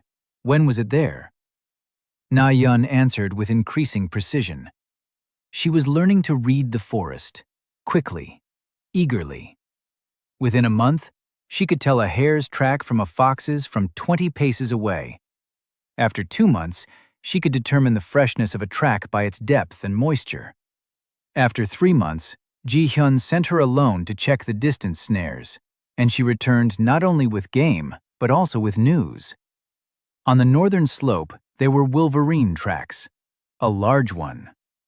Ji-hyun nodded. A wolverine. A wolverine pelt isn't as valuable as a tiger's, but its fur is special. It doesn't freeze solid. It doesn't clump together in the cold. A wolverine hood costs as much as an entire fox fur coat. He began preparing for his second hunt. But first, the smokehouse. He'd been mulling over the idea for a long time, since the very beginning. The meat he hunted was eaten within a day or two. The rest went bad. In the mountains, without salt or proper preservation methods, meat rots in 3 days. But Ji-hyun knew another method: cold smoking. Smoke below 40 degrees. Slow. Long. At least 2 days. Meat preserved by cold smoking lasts for months. It doesn't rot. It doesn't spoil. The flavor becomes deep and rich. In this world, almost no one knew about cold smoking. They knew about hot smoking, hanging meat over a fire and smoking it. But hot smoking only preserves the meat for a week, no more. Cold smoking preserves it for 3 months. It's all about the difference in smoke temperature. That's all. But that difference is worth a fortune. He built the smokehouse in 4 days out of stones and clay. The firebox was separate. The smoking chamber was separate. Between them was a 10-step-long channel. The smoke travels through the channel, cools down, and enters the chamber already cold. A simple design, brilliant in its simplicity. Na Yun helped carry the stones. She asked why the channel was so long. Jae-hyun explained about the smoke's temperature. 40 degrees at most. That's the most important thing. Na Yun listened intently. Then she asked how to measure the temperature without a thermometer. Jae-hyun looked at her. Good question. He said you have to hold your hand up to the smoke. If you can hold your hand there without pulling it away, the temperature is right. If it burns, it's too hot. You need to lengthen the flue or reduce the fire. Na Yun nodded and wrote it down with a piece of charcoal on a small board. She wrote everything down. The first batch of smoked meat was ready in 3 days. Venison. Jae-hyun had shot a young deer with a snare. He cut the meat into thin strips, rubbed it with salt and wild herbs, hung it up in the smokehouse. He kept the fire going for 2 days. Alder wood. A steady, low-lying smoke. When he took down the first strip and took a bite, he closed his eyes. The flavor was just right. Rich, smoky, with a slight saltiness. It would keep for at least 3 months. He let everyone try some. Na Yun took a bite and froze. Then she took another bite. Then she looked at Jae-hyun as if he'd just shown her a magic trick. Meyer tried it and fell deep in thought. A second later, she said that smoked venison in the county seat costs 5 silver coins per bundle. If they produced 2 bundles a week, that would be 40 silver coins a month. Pure profit, no risk, no tiger hunting. Jae-hyun nodded. Exactly. The smokehouse isn't a luxury, it's a second source of income, stable, consistent, not dependent on luck while hunting. Meyer looked at the smokehouse with new eyes. Then she said she needed to go to the county seat, to find buyers, to arrange for regular deliveries. Jae-hyun paused. He looked at her. Meyer was going alone. Across the mountains, in winter. Meyer held his gaze. She said she knew a back trail. He'd told her about it himself. And that she was a merchant's daughter. She was better at trading than he was, and that no one in the county seat knew her. An unfamiliar young woman with goods. No one would connect her to a penniless hunter from a mountain village. That was an advantage. Ji-hyun thought for a moment. Then he nodded. She was right, on every point. Meyer left the next day, with 2 bundles of smoked venison, with a sack of tanned hare skins, with a small pouch of silver for expenses, and with a knife tucked into her belt. She was gone for 3 days. Every evening, Ji-hyun would go to the edge of the village and look out toward the trail. He didn't talk about it, but Hari noticed. On the 3rd evening, Meyer returned, alive, unharmed, with an empty sack and a full purse. She'd sold everything. The innkeeper at the eastern gate took the smoked venison. He tasted it, himself, right in front of her. Then he ordered 10 bundles a month, regularly. The tanner's shop took the hides, with an order for the next batch. Meyer placed 23 silver coins in front of Jae-hyun. Then she said that the innkeeper had asked who made that kind of meat. She replied that it was a secret of the House of Lee. The innkeeper smiled and said that people kill for secrets like that. Meyer didn't smile. She said that was precisely why it was a secret. Jae-hyun listened, and inside him was a warmth that had nothing to do with fire. Meyer returned a different person, not on the outside, on the inside. She walked differently. She spoke differently. She was a merchant again, not the daughter of a dead merchant, but a merchant in her own right. The Lee house began trading regularly. Every 2 weeks, Meyer or Jae-hyun himself would travel to the county seat with their goods, smoked meat, animal skins, medicinal tinctures that So-yun had started making, bundles of herbs, an ointment for rheumatism made with tiger fat that sold out on the very first day. Money flowed in a thin but steady stream. Not wealth, but life. Every evening, Meyer would sit by the lamp and do the accounts, income, expenses, balance. She kept a small wooden board with her records. Ji-hyun watched her lean over it and scribble something with a piece of charcoal. Her handwriting was neat and fine, the handwriting of someone accustomed to counting. Spring crept into the valley slowly. The snow melted from the southern slopes. The streams swelled. The air grew damp and smelled of earth. Jae-hyun stood on the porch and counted the months. 4. 4 months since the day he woke up on the clay floor. 4 months ago, he had nothing. Now he had a house. Not a shack, a house.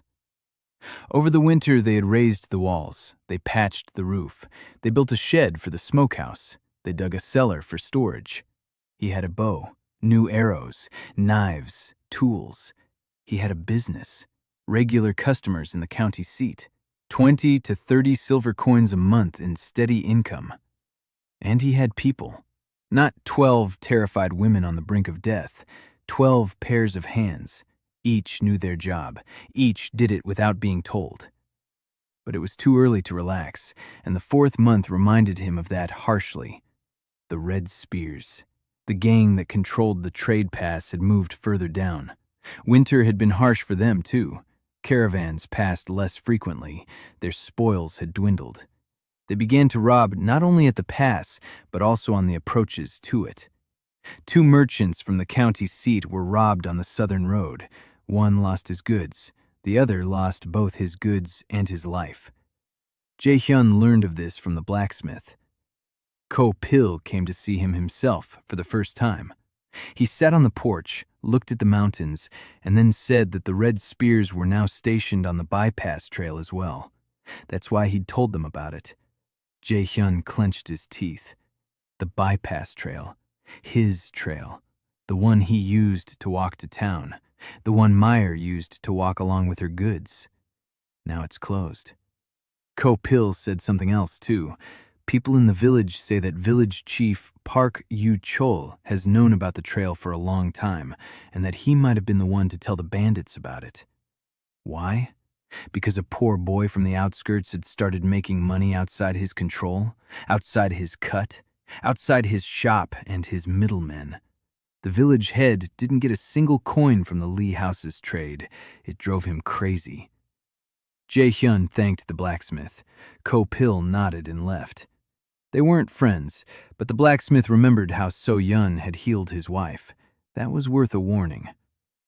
That evening, Jae-hyun called a council meeting. Meyer, Eugene, Hari, So-yun, Da-sum. Na-yun sat in the corner and listened. He told them about the red spears on the trail, about the village headman, about how the trade route was blocked. Meyer turned pale. Without the trade route, there are no sales. Without sales, there is no silver. Without silver, there is no salt. Without salt, there is no smoking. Without smoking, there is no income. The chain is simple. Daesum said they needed to find another route. Jae-hyun nodded. But there was no other route. 2 passes, the main one and the bypass, both controlled by bandits. There was no third. There were only mountains. Hari raised her head. She had been sitting quietly the whole time, her eyes closed, motionless. Then she said there was a passage through the Whitewater Gorge, to the east, through the spirits' territory. Silence. The Whitewater Gorge. Even Mire knew that name. A narrow canyon between 2 mountain walls, a river at the bottom, cliffs overhead. According to legend, spirits live there that drive people mad. No one had passed through it for generations. Hari said the spirits wouldn't harm them if they knew how to ask. She knows. She's a priestess. She used to be a priestess. The spirits remember her. Daesum snorted. Mire remained silent. Jae-hyun looked at Hari. Then he asked, "You can reach the county seat by going through the gorge?" Hari nodded. "It'll take longer, a day, but it's possible. And there are no bandits there. There's no one there." Jae-hyun thought for a minute. He didn't believe in spirits, but he believed Hari. She had never been wrong. When she said not to go up the northern slope and he didn't go, nothing bad happened. When she said it was okay and he went, everything worked out. Coincidence. Intuition. A knowledge of the weather and the mountains that she couldn't explain in words. It didn't matter. She hadn't been wrong. He said he'd go through the gorge, with Hari. Mire began to object. Jae-hyun raised his hand.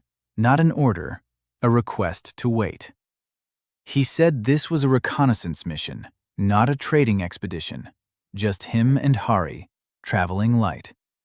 If the path was passable, they'd establish a new route. If not, they'd return and come up with another plan. Hari nodded, without emotion, as if she'd been waiting for this moment for a long time. They set out the next morning. Jae-hyun with a bow and a bag, Hari with his staff and a small bundle. They walked in silence. Hari led the way confidently. She knew every rock, every turn. Half a day later, they came to a gorge. Jae-hyun saw it and stopped. The walls were 100 paces high, smooth, wet with water mist. Below, the river, white with foam. The trail ran along a ledge above the water, narrow, just 2 paces wide. One wrong move and it was a fall. He knew routes like this. He'd walked them. In another body. In another life. When his legs were stronger and his balance better. Hari stopped at the entrance to the gorge. She closed her eyes. She bowed her head. She stood like that for a minute. Then she spoke softly. Not to him. To someone else. The words were in a language that Jae-hyun didn't understand. An ancient language. Guttural. Like singing. Then she opened her eyes and said they could go. They made it through the gorge in 4 hours. The trail was dangerous, slippery, narrow. Twice, Jae-hyun stumbled and grabbed the wall. Once, a rock gave way beneath his foot, and he hung by his hands over the water until Hari handed him a staff. She walked along the trail as if it were a flat road, confidently, calmly, as if someone were leading her by the hand. Whether it was a spirit or not, Hari was at home here. Beyond the gorge, a valley opened up, wide, green. The road led south toward the county seat. Jae-hyun looked around. There were no signs of people, no bandits, no hunters, no shepherds. A wilderness. He turned to Hari and said there was a way. Hari nodded. Then she said there was a condition. The gorge must not be used for greed, only out of necessity. If they carried more than necessary through it, the spirits would close the path. Jae-hyun didn't ask what close meant. He nodded and said they would carry only what was necessary, nothing more. They returned on the third day. The route through the gorge was a day longer than the detour, but it existed, and it was clear.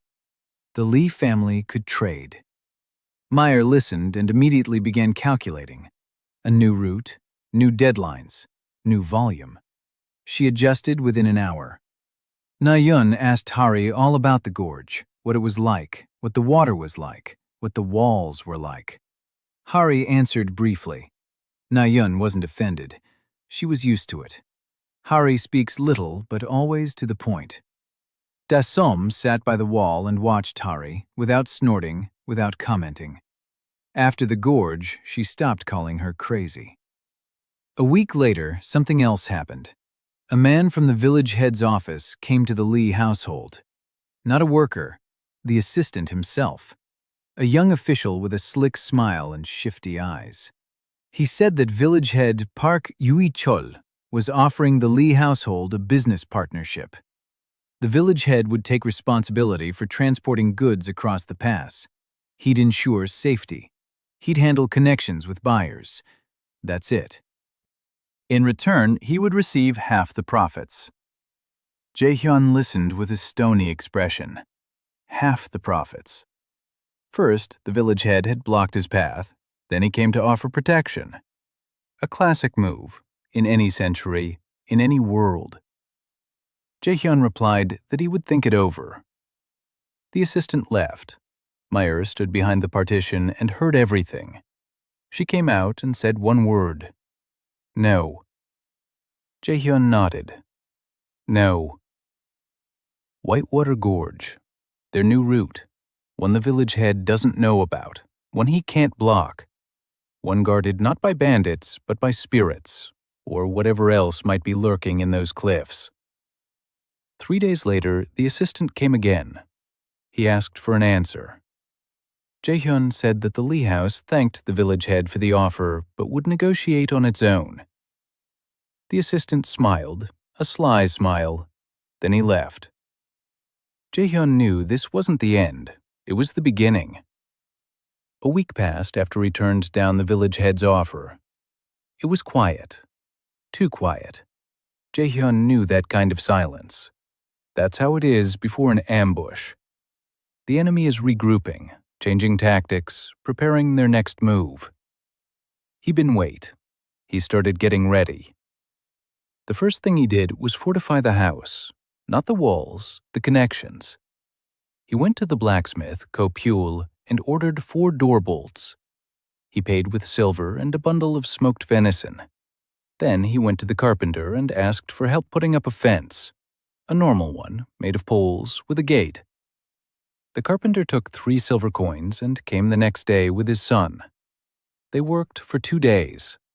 The fence turned out sturdy, not a fortress wall, but a night thief wouldn't be able to climb over it without making a sound. Then Jae-hyun went to see the rope maker.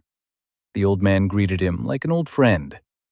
Jae-hyun bought 100 paces of rope from him and, while he was at it, mentioned that the Lee house was ready to supply smoked meat and medicinal herbs directly to the village, without the middleman's markup, cheaper than at the village headman's shop. The rope maker listened and nodded. By evening, half the village knew about it. It was a blow, not to the village headman personally, but to his wallet. Park Chol had held a monopoly on trade in the village for 20 years. His shop, his prices, his terms. Now a competitor had appeared, a small one from a hut on the outskirts, but with goods the village head didn't have. Lee's house smoked venison, Soyeon's ointments, Yuchin's tanned hides.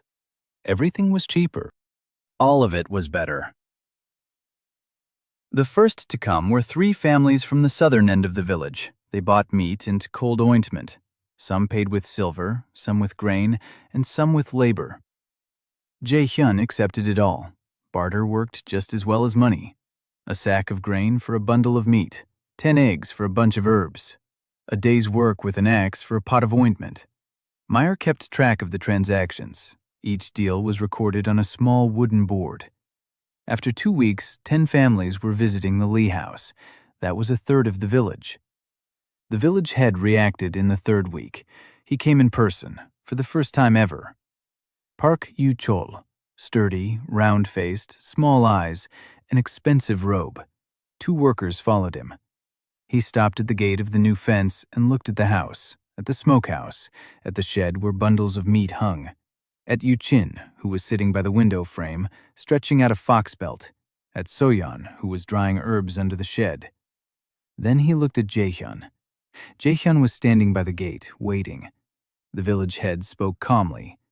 He said he was impressed by what Jae-hyun had done, out of nothing, in 4 months. It was impressive.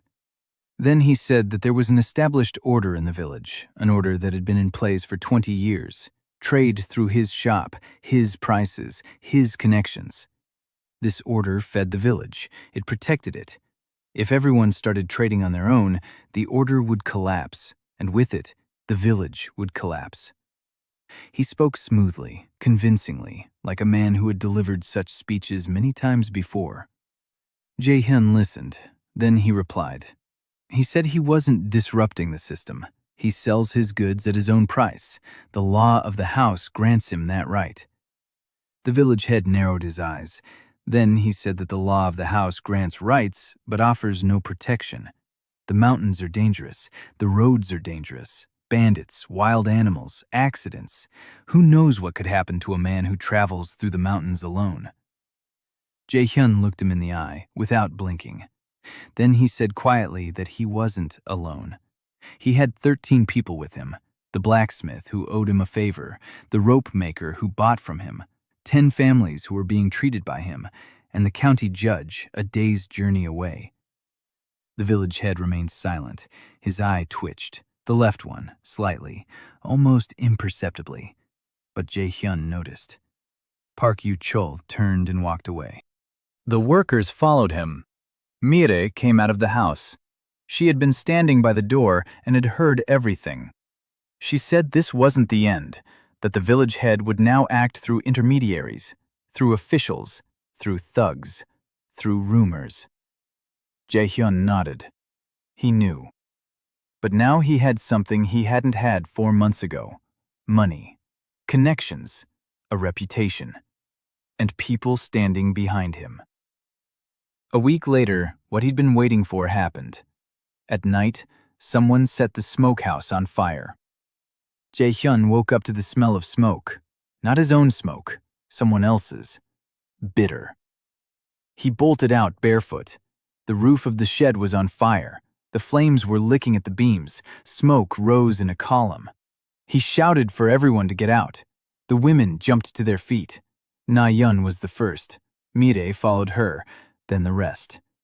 They fought the fire for 2 hours. They hauled water from the stream in buckets. They threw wet clay on the flames. Da-sum worked silently and fiercely. She carried buckets just as hard as Jae-hyun. Her face was black with soot. Her hands were scorched, but she didn't stop for a second.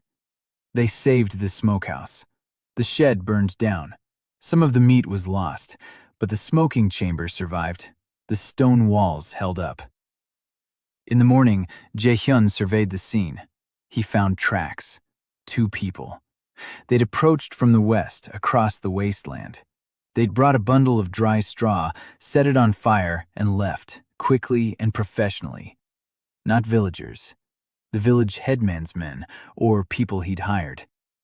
It couldn't be proven, but Jae-hyun had no intention of proving it. He intended to respond, not with fire, not with force, with preparation. The next day he went to the county seat, through the Whitewater Gorge, alone, with a sack of silver. In town he found a scribe, an old man, licensed by the county court. For 5 silver coins, the scribe drafted a complaint, addressed to the county judge, regarding the arson of property, with a description of the tracks, indicating the direction from which the arsonists had come, listing the losses. Jae-hyun didn't accuse the village head directly. He simply described the facts, the tracks, the direction, the time. And he added that the Lee family had recently refused a business partnership to a certain individual, and that was when the problems began. The clerk read the complaint and raised an eyebrow. Then he said that the district judge did not like it when houses were set on fire in his district. It's chaos. And the judge likes order. Jae-hyun left the complaint with the clerk to be forwarded to the court. Then he returned home. On the way, he thought, the village head is waiting for him to come and complain, or for him to come seeking revenge, or for him to get scared and agree to the partnership. Jae-hyun won't do any of those things. He'll do what he's always done, prepare the field, set the traps, and wait for the beast to walk into the cage on its own. They were waiting for him at home. Meyer had calculated the losses from the fire, 20 silver pieces worth of lost goods. The shed could be rebuilt in 3 days. The meat could be prepared in a week. Not a catastrophe. It hurts, but it's not fatal. Jae-hyun nodded. Then he said that while they were rebuilding the smokehouse, he would be doing something else. He called out to Nayeon. He told her it was time for her to learn to go into the mountains alone, for real. Not just to the nearby snares. Further, higher. He needed her eyes. He needed a scout. Nayeon looked at him. A fire lit up in her eyes. She nodded so quickly she almost stumbled. Dasom was sitting against the wall, mending the scorched fabric. She didn't look up, but when Nayeon walked past her toward the door, Dasom quietly told her to put on some warm wraps. It was still cold in the mountains. Nayeon stopped. She looked at Dasom. Then she smiled broadly. Dasom turned away, but the tips of her ears turned red.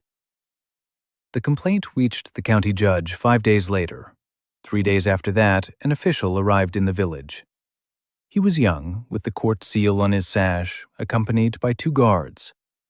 He stopped at the village headman's house and stayed there for half a day. Then he came to the Lee hold. Jae-hyun received him in the main room. A tiger skin hung on the wall. The official looked at it for a long time, then at Jae-hyun. Then he asked questions. When the arson occurred, where the arsonists came from, what evidence there was, what losses had been incurred. Jae-hyun answered calmly and precisely, as if under interrogation, without emotion, without accusations, only the facts. The official took notes. Then he asked if Jae-hyun suspected anyone. Jae-hyun replied that suspicions were not his concern. His job was to present the facts. It was up to the court to judge the case. The official raised an eyebrow. Then he nodded. He liked that answer. He left. A week later, a response arrived from the county, an official document with a seal. The county judge had accepted the complaint for consideration. Village head Park Yu-chol was ordered to appear in county court to provide an explanation. Not an indictment. For now, just a summons. But for a man who had been the village head for 20 years, a summons to court was a slap in the face. A public one. The village head appeared in court. He returned 4 days later, gloomy, silent.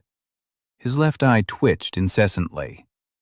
He didn't come to the Lee house. He didn't send anyone. He didn't make any threats. Silence. But Jae-hyun knew this was a different kind of silence, not the lull before the storm. The silence of a man who realized a head-on attack wouldn't work and was looking for a flanking maneuver. He was right. 2 weeks later, 3 strangers arrived in the village, merchants from the south, with a cart loaded with fabrics and spices. They stopped at the village headman's shop. They haggled for a day. Then one of them came to the Lee house. He introduced himself as a merchant from a neighboring kingdom. He said he'd heard about the Lee house's smoked meat and would like to purchase a large batch, 20 bundles, at a good price. Jae-hyun received him politely. He listened. He showed him the goods. The merchant tasted the meat and praised it. Then he brought up another topic. He asked where the Lee house had acquired such smoking technology. Who had taught them? Were there any other masters? Could the secret be purchased? Jae-hyun listened and remained silent. Inside, a different mechanism was at work. The one that for 15 years had distinguished a genuine defector from a plant. 3 things. First, a merchant from the south who knows about a small smokehouse in a mountain village. Who told him? Second, he stopped at the village headman's shop, not at the tavern, not at the inn, at the village headman's. Third, he's interested not in the goods, but in the technique, not in the meat, but in the secret. Jae-hyun replied that the secret wasn't for sale. The goods are for sale. 20 bundles will be ready in 10 days. The price is standard. The merchant smiled. He said he'd think it over. Then he left. Jae-hyun watched him go. Then he called Na-yeon over. He told her quietly, "Follow him. See where he goes and who he talks to, but make sure he doesn't see you." Na-yeon nodded and disappeared. She returned an hour later. The merchant had gone straight to the village head's house. He entered through the back door. He stayed there until dark. Jae-hyun listened and nodded. A plant. The village head had sent him to pry out the secret of smoking meat, or to find a weak spot, or both. The next morning, the merchant came again, with a new offer. He was willing to pay 50 silver pieces for the secret of smoking, and to provide the Lee house with a permanent sales channel through his trading house in the south. No middlemen, a direct contract. Jae-hyun looked at him. Then he calmly said that he knew where the merchant had come from the previous evening, and through whose back door he had entered. The merchant froze. The smile slipped from his face. Jae-hyun added that if the merchant wanted meat, he would sell it at the usual price. But if the merchant wanted something else, he should tell his employer that the Lee house was not for sale, not for secrets, not for people. The merchant left immediately. The wagon carrying the fabrics left the village before noon. Meyer stood nearby during the conversation. After the merchant left, she quietly said that Jae-hyun had made a serious enemy. Jae-hyun replied that he'd had an enemy from day one. It was just that now they both knew it openly. Spring was gaining strength. The snow had melted completely. The forest had turned green. Jae-hyun set out on his second major hunt, not for a tiger, but for a bear. A mountain bear emerges from hibernation hungry and angry. Its gallbladder is worth almost as much as a tiger's, and although the pelt is cheaper, the demand for it is steady. He found a bear den on the 3rd day. It was empty. The beast had already left. The tracks led down the ravine toward the river. Jae-hyun decided not to set up a pressure trap. A bear isn't a tiger. It doesn't follow a single route. It roams. It searches for food. It's unpredictable. A bear requires a different kind of trap, a corral. Jae-hyun chose a spot at a bend in the river. The bank is steep on one side, water on the other. 2 passages, one real, the other a decoy. The decoy leads to a dead end between the rocks. The real one leads to an open area where he stands with his bow. Bait, honey. He found a wild beehive in the hollow of an old oak tree. He smoked the bees out. He took the combs. He spread the honey on the rocks by the decoy passage. The bear will catch the scent from half a verst away. It will come. It will see the 2 passages. It will follow the scent of honey. It will end up in a dead end. It will turn around, and it will come out onto Jae-hyun through the real passage. 30 paces away, An arrow to the eye. He waited for 2 days. On the third morning, the bear came. A brown bear, a large one, not as huge as a tiger, but heavier. He was heading toward the honey. His nose was close to the ground. He was snorting. He entered the false path. It reached the rocks. It began to lick up the honey. Then it realized it was a dead end. It turned around. It headed back. It emerged through the real passageway. Jae-hyun was standing on a rock 30 paces away. His bow was drawn 2/3 of the way, an arrow with an iron tip. The bear saw him. It stood up on its hind legs. It roared. Jae-hyun fired. The arrow pierced its left eye. The bear collapsed. It twitched. It roared again, quieter, more muffled. Jae-hyun fired a second time, in the neck, just below the ear. The bear fell silent. He butchered the carcass right there. It took 6 hours. The hide, the gallbladder, bones, fat. Bear fat is a commodity in its own right, for ointments, for cooking, for oil lamps. 20 silver coins per barrel. He smoked the meat right there in the mountains. He built a fire, sliced it thinly, hung it on poles. Hot smoking, not for sale, for the journey, so it wouldn't spoil before he got it home. He returned home 5 days later, with his sleds, again. The village came out to watch again, silently. But this time, the silence was different. Not surprise. Habit. The poor boy from the outskirts had once again dragged his haul out of the forbidden mountains, alive again, unharmed again. It was no longer a miracle. It was a routine. Village head Paki Chol stood at his gate and watched. His eye twitched. Summer brought warmth and new concerns. The Lee household had expanded, not outward, in depth. Meyer had established a regular trade route through the Whitewater Gorge, 2 trips a month, smoked meat, hides, ointments, herbs. Each trip brought in 40 to 50 silver coins, net. The innkeeper in the county seat ordered meat a month in advance. The tanner's shop eagerly awaited every shipment of Yuchin's hides. At the sight of Meyer, the apothecary Chui would rise from behind the counter and go to prepare tea. He knew that the woman from the Lee house carried goods that no one else had. Yuchin worked non-stop. She now had her own workshop, a small addition to the house, with frames for stretching, vats for soaking, scrapers, knives. She didn't just work on small hides. After the bear hunt, Jae-hyun brought her a hide and said the same thing he'd said about the tiger hide. "Only you know how. Show me." Yuchin worked on the bear hide for 2 weeks. When she finished, the fur was as soft as silk, dark, goo, not a single crease. Meyer valued it at 150 silver coins.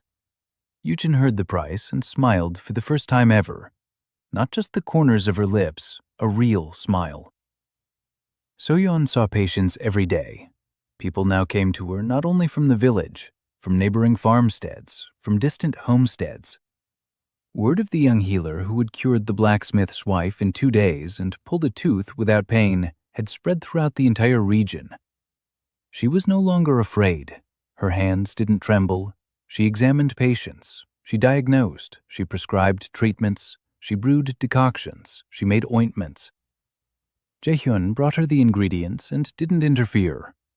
Only once did he come with 3 tiger bones left over from his first hunt and say that they could be used to make a tincture for the joints. The recipe he knew from his past life, Korean folk medicine, 1,000 years of practice. He dictated the proportions to Soyeon. She wrote them down. She brewed it. She gave the first bottle to an old rope maker whose fingers wouldn't straighten.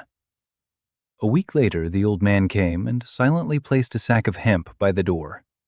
His fingers would bend, not completely, but they would bend. The tiger bone tincture became the House of Lee's most expensive commodity. 1 bottle cost 30 silver coins in the county seat. Apothecary Che bought everything that was brought in, no haggling. Na-yeon was growing. In half a year, she had grown 2 fingers taller. She'd gotten a tan. She went into the mountains alone. Jae-hyun allowed her to climb as far as the second ridge, no higher. She checked the distant snares, she tracked the animals' trails, she reported in the evening, clearly, concisely. The wolverine tracks had shifted eastward. The deer had gone to the northern watering hole.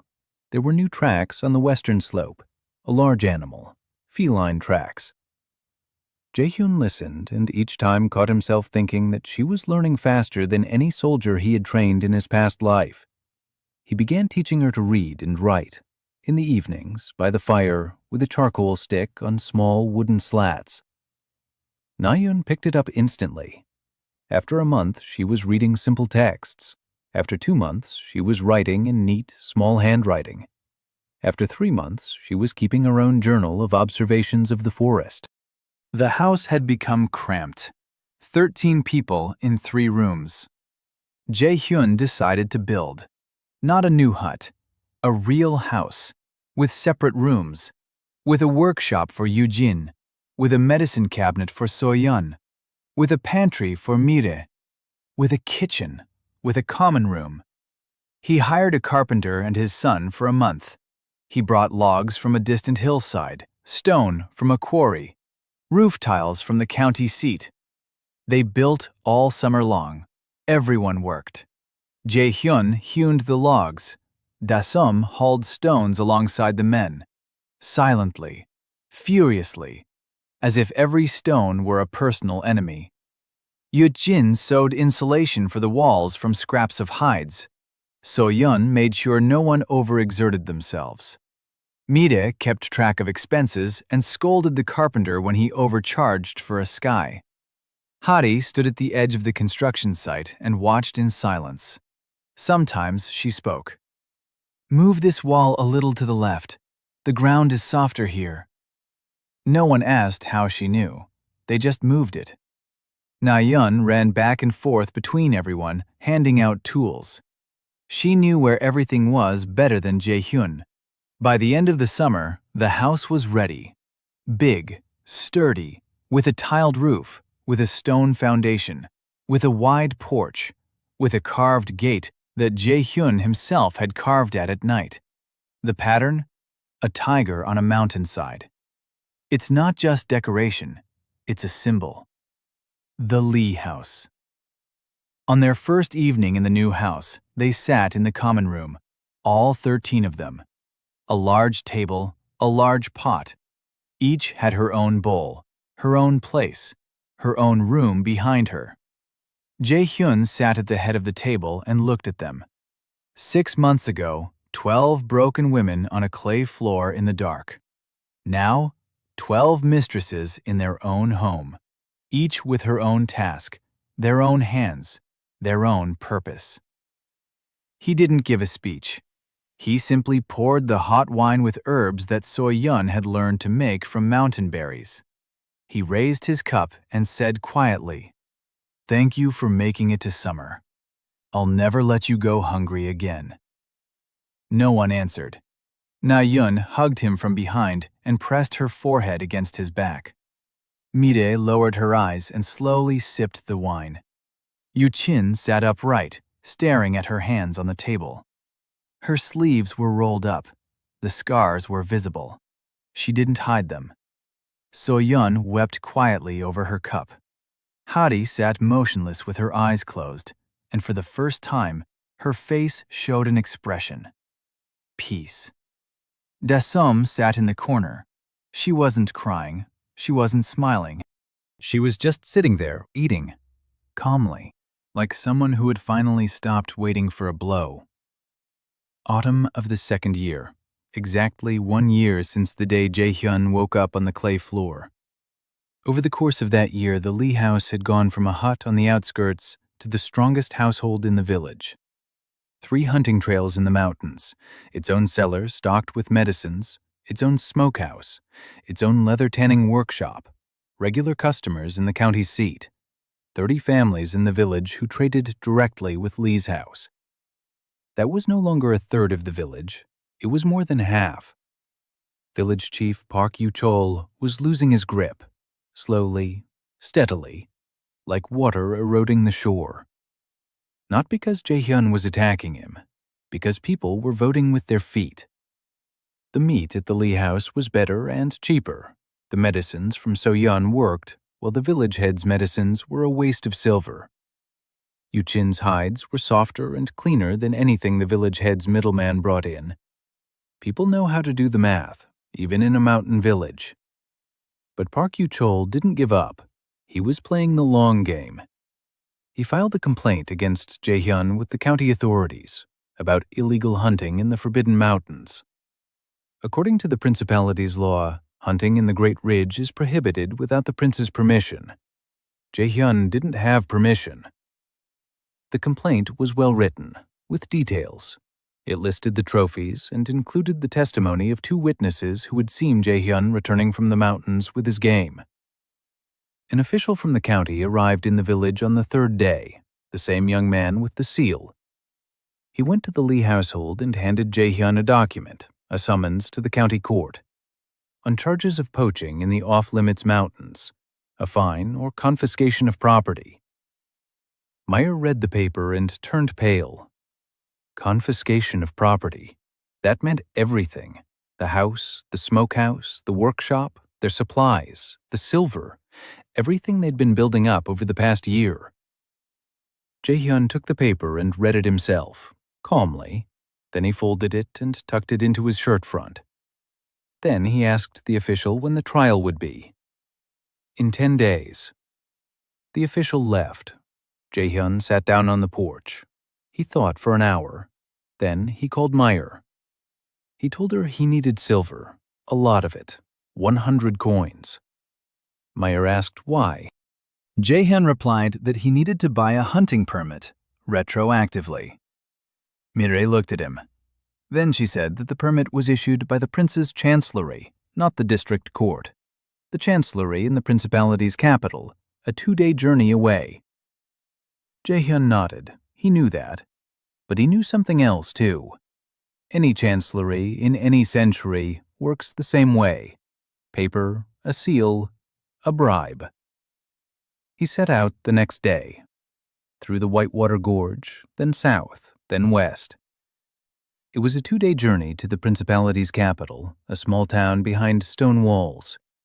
The prince's castle on a hill, the market, the temple, the chancellery. He found the chancellery by noon on the 2nd day. An old building, dusty scrolls, officials in dark robes. He asked to meet with the scribe in charge of hunting licenses. He waited 3 hours. Then he was received by a gaunt old man with red eyes from endless reading by candlelight. Jae-hyun placed a petition before him for permission to hunt in the foothills of the Great Range, not in the range itself, in the foothills. A technical distinction, but a legally significant one. The ban applied to the range itself. The foothills were a gray area. The old man read it. He snorted. He asked who was submitting the request. Jae-hyun identified himself, House of Lee, such and such village, such and such county. The old man asked what the Lee house did for a living. Jae-hyun replied, hunting, tanning hides, smoking meat, medicinal tinctures made from animal bones and organs. The old man raised his head. Tinctures made from animal bones, that's a rarity. It's a valuable commodity. The prince's office levies a tax on the production of valuable commodities. If the Lee house obtains a license, it will pay the duty. That's revenue for the treasury. Jae-hyun nodded. Exactly. He placed a small pouch on the table. 20 silver coins, the duty for the first year, and another 10 silver coins as a gift to the chancellery for expedited processing. The old man looked at the pouch. He looked at Jae-hyun. Then he put the pouch away in a desk drawer. 2 days later, Jae-hyun left the chancellery with a document, an official license for hunting in the foothills of the Great Range, the seal of the prince's chancellery, the senior scribe's signature, the date backdated by 3 months. It had cost another 50 silver coins, but the document was genuine, the seal was genuine, and the county judge had no way to refute it. Jae-hyun returned the day before the trial. Mire met him at the gate. He showed her the document. She read it and, for the first time since they'd met, hugged him. Briefly. Tightly. Then she pulled away and said he needed to change for the trial. At the trial, Jae-hyun presented the license. The county judge read it. He examined the seal. He checked the date. He looked at the village head. Park U-chol sat in the courtroom with a stony expression. His eye twitched incessantly.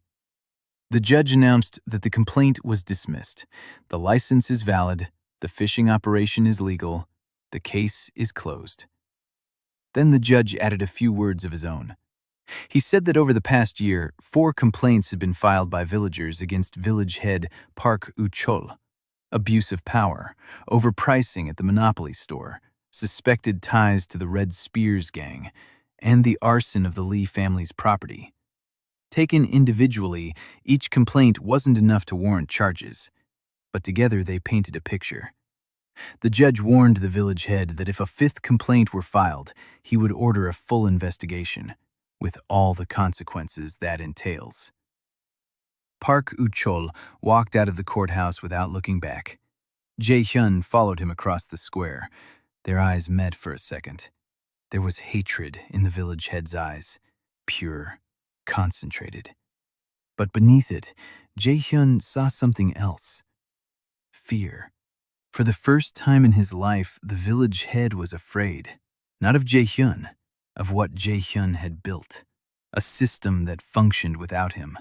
People who went not to the village head, but to the Lee house, a world that was changing and in which Park U-chol was no longer in control. A month had passed since the trial. Park U-chol had gone quiet, but he hadn't given up. He made one last gamble, the Red Spears. The gang that controlled the pass was his last lever of power. Jae-hyun learned about this from Na-yeon. She had returned from the forest, pale and out of breath. She said she'd seen 6 armed men on the southern trail, not merchants, not hunters, bandits, red armbands. They were heading toward the village. Jae-hyun didn't wait. He did what he always did. He laid the groundwork. He had 4 hours before they arrived. In an hour, he visited 3 houses, the blacksmiths, the carpenters, and the rope makers. He told each of them the same thing. The gang is coming. 6 men, armed.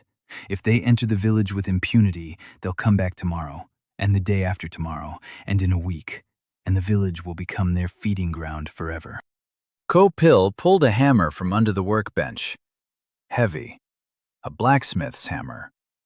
The carpenter grabbed an axe. His son grabbed a second one. The rope maker was old, but he had 3 sons, strong young men. All 3 came with spears. 2 hours later, 11 men stood at the gate of the Lee house, armed. Not warriors. The blacksmith, a carpenter, a rope maker. Their sons. 2 neighbors who had come on their own when they saw the gathering, and Jae-hyun, with a bow, with new arrows, with a knife at his belt. The Red Spears arrived at sunset, 6 of them, armed.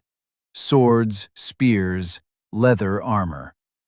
Their leader was a short, broad-shouldered man with a scar across his entire forehead. He stopped at the edge of the village and saw 11 men with weapons.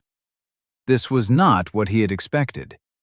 He had expected frightened peasants, locked doors, silence. Jae-hyun stepped forward. He said calmly, "The village is closed. There's no road beyond this point."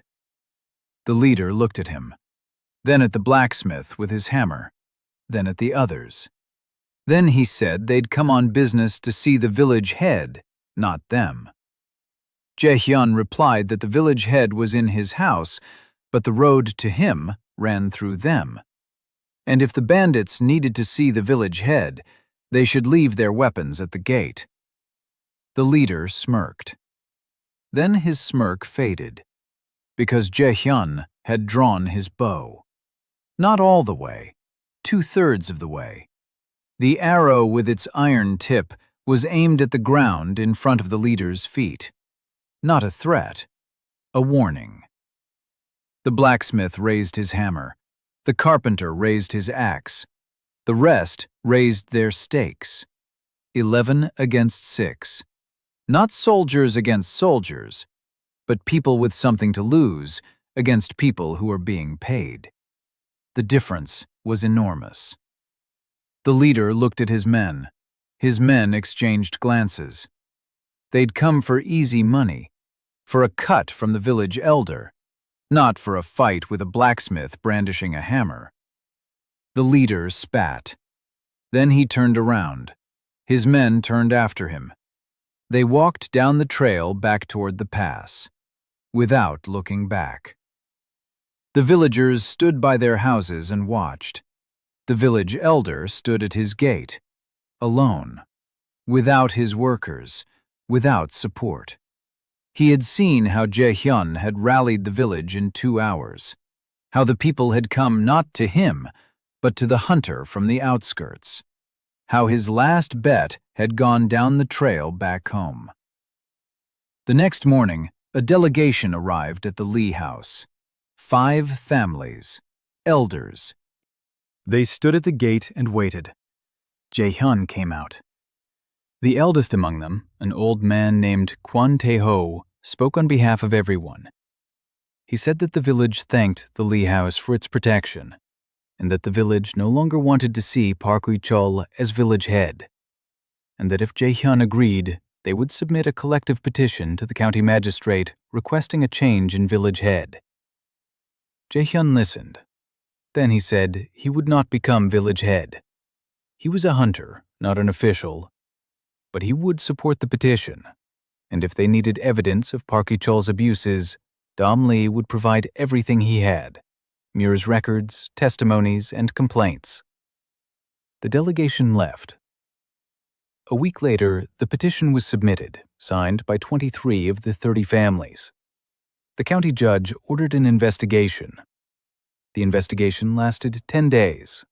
Officials combed through the village head's records. They found 3 years' worth of falsified reports, inflated taxes, appropriated land, and illegal levies. His ties to the Red Spears were confirmed by the testimony of an intercepted bandit whom the guards had captured on the southern road a month earlier. Park Ui-chol was removed from office. His lands were confiscated. His shop was shut down. His family was allowed to keep their house and a small plot of land, not out of mercy, by law.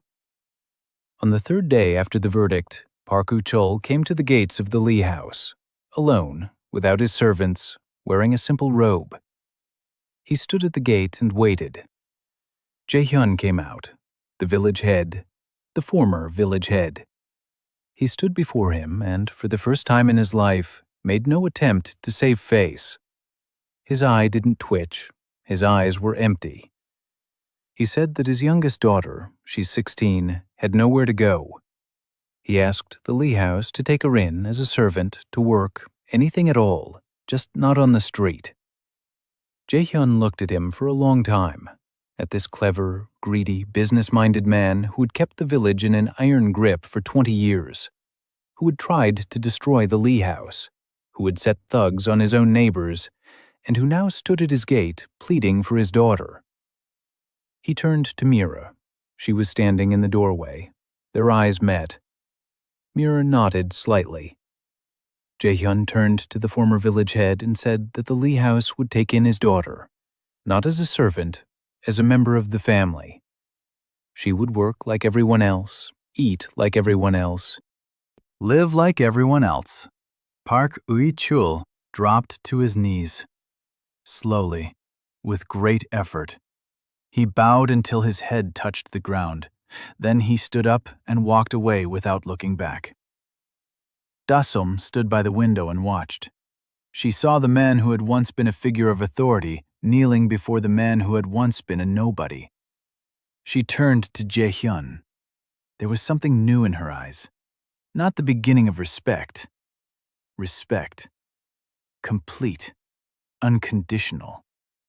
She said nothing. She simply nodded to him, once, and went back to her sewing. Winter of the second year.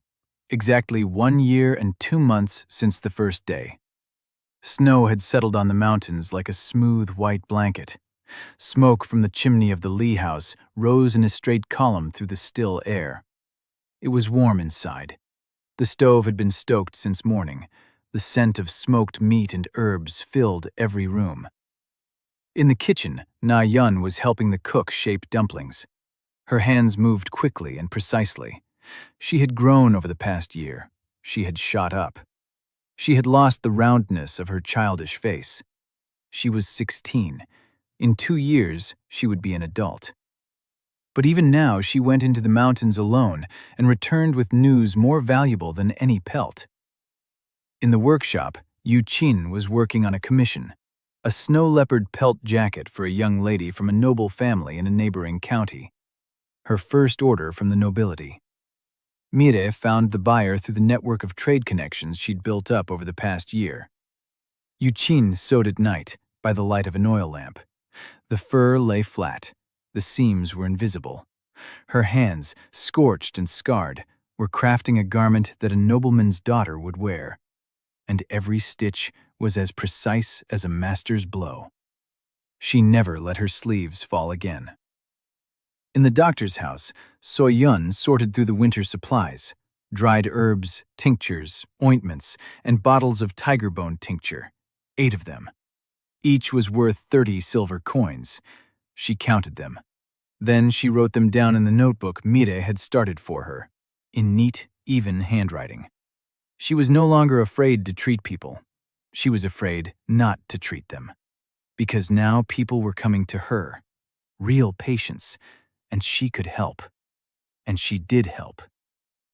Hadi sat on the porch, motionless, her face turned toward the mountains, her eyes closed. She did this every morning. She listened. Jae-hyun didn't know what she heard. Spirits, the wind, rocks, or simply the silence, which sounded like music to her. But every morning she would return and say one sentence. "It's quiet today," or "Don't go east today." And Jae-hyun listened, always. Dasom sat in the common room and sewed. Sitting next to her was the daughter of the former village head, a quiet girl named Park Yuna, timid, frightened. The first few days, she huddled in a corner and didn't speak. Dasom sat down next to her on the second day. She didn't offer comfort. She didn't say kind words. She simply handed her a needle and thread and said that if her hands were busy, her mind wouldn't be. Yuna began to sew, crookedly, clumsily. Dasom silently unpicked her stitches and made her redo them. After a week, Yuna was sewing straight. After 2 weeks, she was smiling. Dasom became to her what Jaehyun had become to her, a person who didn't hit her. Mira was sitting in the storeroom, poring over her records. She was tallying up the year's results. Jaehyun walked in and sat down beside her. She showed him the numbers. The Lee House's annual income, 1,200 silver coins. Expenses, 600. Net profit, 600 silver. The stash in the hiding place, 350 from the first sale, plus 200 from the profit. 550 silver in the untouchable reserve. They had more money than half the village combined. Mir said that next year she planned to open a shop in the county seat, a permanent one. No more going door to door with merchandise, her own shop, with a sign bearing the Lee House mark. Jaehyun nodded. Then he asked how much it would cost. Mir named the amount, 200 silver coins, rent, furnishings, initial inventory. Jaehyun said they had the money. Mir looked at him. Then she said quietly that a year ago she had been sitting on a clay floor, waiting to die. And now she was planning to open a shop in the county seat. Jaehyun replied that in a year she'd be planning a caravan to the capital. Mir smiled. She didn't believe it, but she smiled. That evening, Jaehyun sat alone on the porch. The mountains grew dark against the backdrop of the sunset sky. The snow on the peaks reflected the last light. The air was cold and clear. He was thinking, not about tomorrow's hunt, not about trade, not about the village headman, about something else. About the woman who sews in the workshop and no longer hides her hands. About the girl who brews medicines and is no longer afraid to make a mistake. About the priestess who found someone who listens to her. About the little girl who reads tracts better than any adult man in the village. About the woman who was rude him for 3 months but is now teaching his enemy's daughter to sew. About the woman who counts silver and plans the shop. 12 women who had been given to him to die, 13 if you count the village headman's daughter. Each had found her place, each had become needed. Each had stopped waiting for the end and started waiting for tomorrow. He heard footsteps, quiet, light. Na-yeon stepped out onto the porch and sat down beside him, silently. She pressed her shoulder against his. They sat and looked at the mountains. Then Na-yeon said quietly that she'd seen the tracks of a white deer in the forest today. Jae-hyun turned toward her. A white deer. Rumor has it that the emperor himself buys the antlers of a white deer. Na-yeon nodded. She said the tracks led north toward the headwaters of the river. Fresh, no more than a day old. Jae-hyun looked at the mountains. A white deer. If that's true, a single antler is worth more than their entire annual income. He smiled. Then he said that tomorrow they would follow the tracks. Together. Na-yeon looked at him. The last light of the sunset reflected in her eyes. She nodded. Then she stood up and went inside. Jae-hyun stayed on the porch, alone. He could hear So-yeon quietly humming over her herbs behind the wall.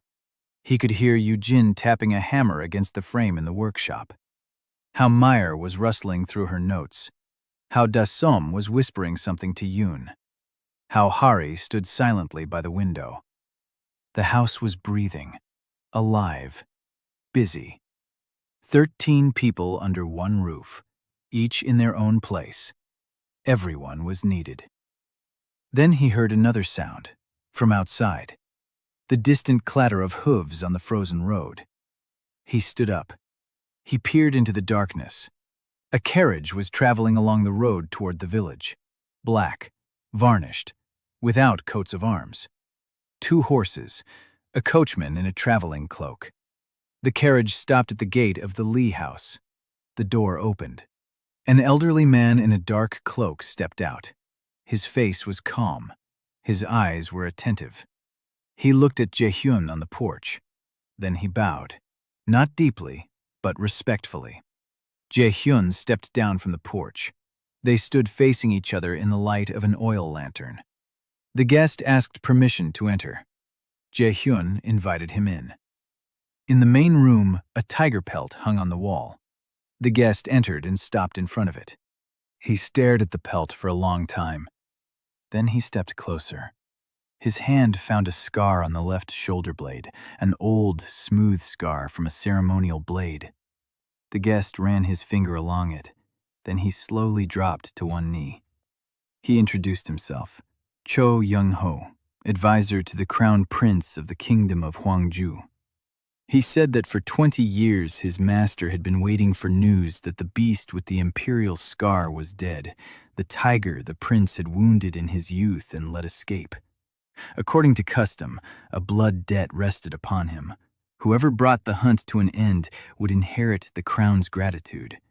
The guest said that the prince was offering Jae-hyun a title, land, and a place at court. Behind Jae-hyun, everyone gathered quietly. Meyer, Yoo-jin, So-yeon, Hari, Da-som, Na-yeon, the others. 13 women stood in the semi-darkness and listened. Jae-hyun was silent for a long time. He looked at the pelt, at the scar, at the advisor kneeling before him. Then he turned to Meyer. She was standing closest to him, calm, upright. Her eyes were clear. He asked quietly, "Meyer, Do we have enough silver to send our cavern to the capital? Not as guests of the prince, but as a trading house. Meyer counted for a second. Just one. Then she nodded. Enough. Jae-hyun turned to the guest. Cho Yun-ho was still kneeling on one knee, waiting. Jae-hyun bowed slightly and told him to convey the House of Lee's deepest gratitude to his master. But the House of Lee would travel to the capital on its own and bring its own goods, not as supplicants, not as debtors, as a trading house with its own hallmark. The guest stood up. He looked at Jae-hyun, then at the women behind him, then back at Jae-hyun. He said he would convey the message. Then he bowed, deeper than the first time, and left. The carriage drove off into the darkness. The clatter of hooves faded. Silence. Jae-hyun stood in the doorway and watched it disappear. Then he closed the door and turned around. 13 women stood before him, in silence, in the light of the hearth. Meyer, with her back straight and her eyes shining. Yu-chin, with her arms outstretched and a calm expression. So-yeon, with a quiet, confident smile. Hari, motionless as a statue, with an expression of serenity on her face. Da-sum, who looked at him without averting her gaze or flinching. Na-yun, who stood at the front of the group and smiled so broadly that it seemed light was radiating from her. He looked at each one, at each of the 13. Then he said, "We have a lot of work tomorrow. We need to prepare the caravan." Mire nodded. Yu-chin nodded. So-yeon nodded. Hari opened her eyes and tilted her head slightly. Da-som snorted, but the corner of her mouth twitched upward. Na-yun laughed and rushed toward him. She wrapped her arms around him, tightly, just like that first winter. Only now she was taller, and her arms were stronger. Jae-hyun placed his hand on the top of her head. Then he looked over her head at the tiger pelt on the wall, at the scar left by the Emperor's blade, at the beast he'd killed that first month, the one that had brought a carriage without coats of arms to his door, and the one that had paved the way to the capital. He thought he needed to check the trail of the white deer tomorrow that Na-yun had told him about. He thought he needed to ask Mire to map out the caravan's route. He thought he needed to order travel jackets for everyone from Yu-chin. He thought he needed to ask So-young to pack a first aid kit for the journey. He thought he needed to ask Hari which route was clear. He thought Da-som would volunteer to go with the caravan on her own and wouldn't need to be told. Then he stopped thinking. He sat down at the table. He poured himself some hot wine, and he looked at his home, at these people, at this life he had built from nothing, from a clay floor and a rotten bowstring, from 3 days away from starvation, from 12 pairs of eyes that held neither fear nor hope. Now there was something else in those eyes. Morning, a fire in the hearth, work ahead, and the road, along to the capital.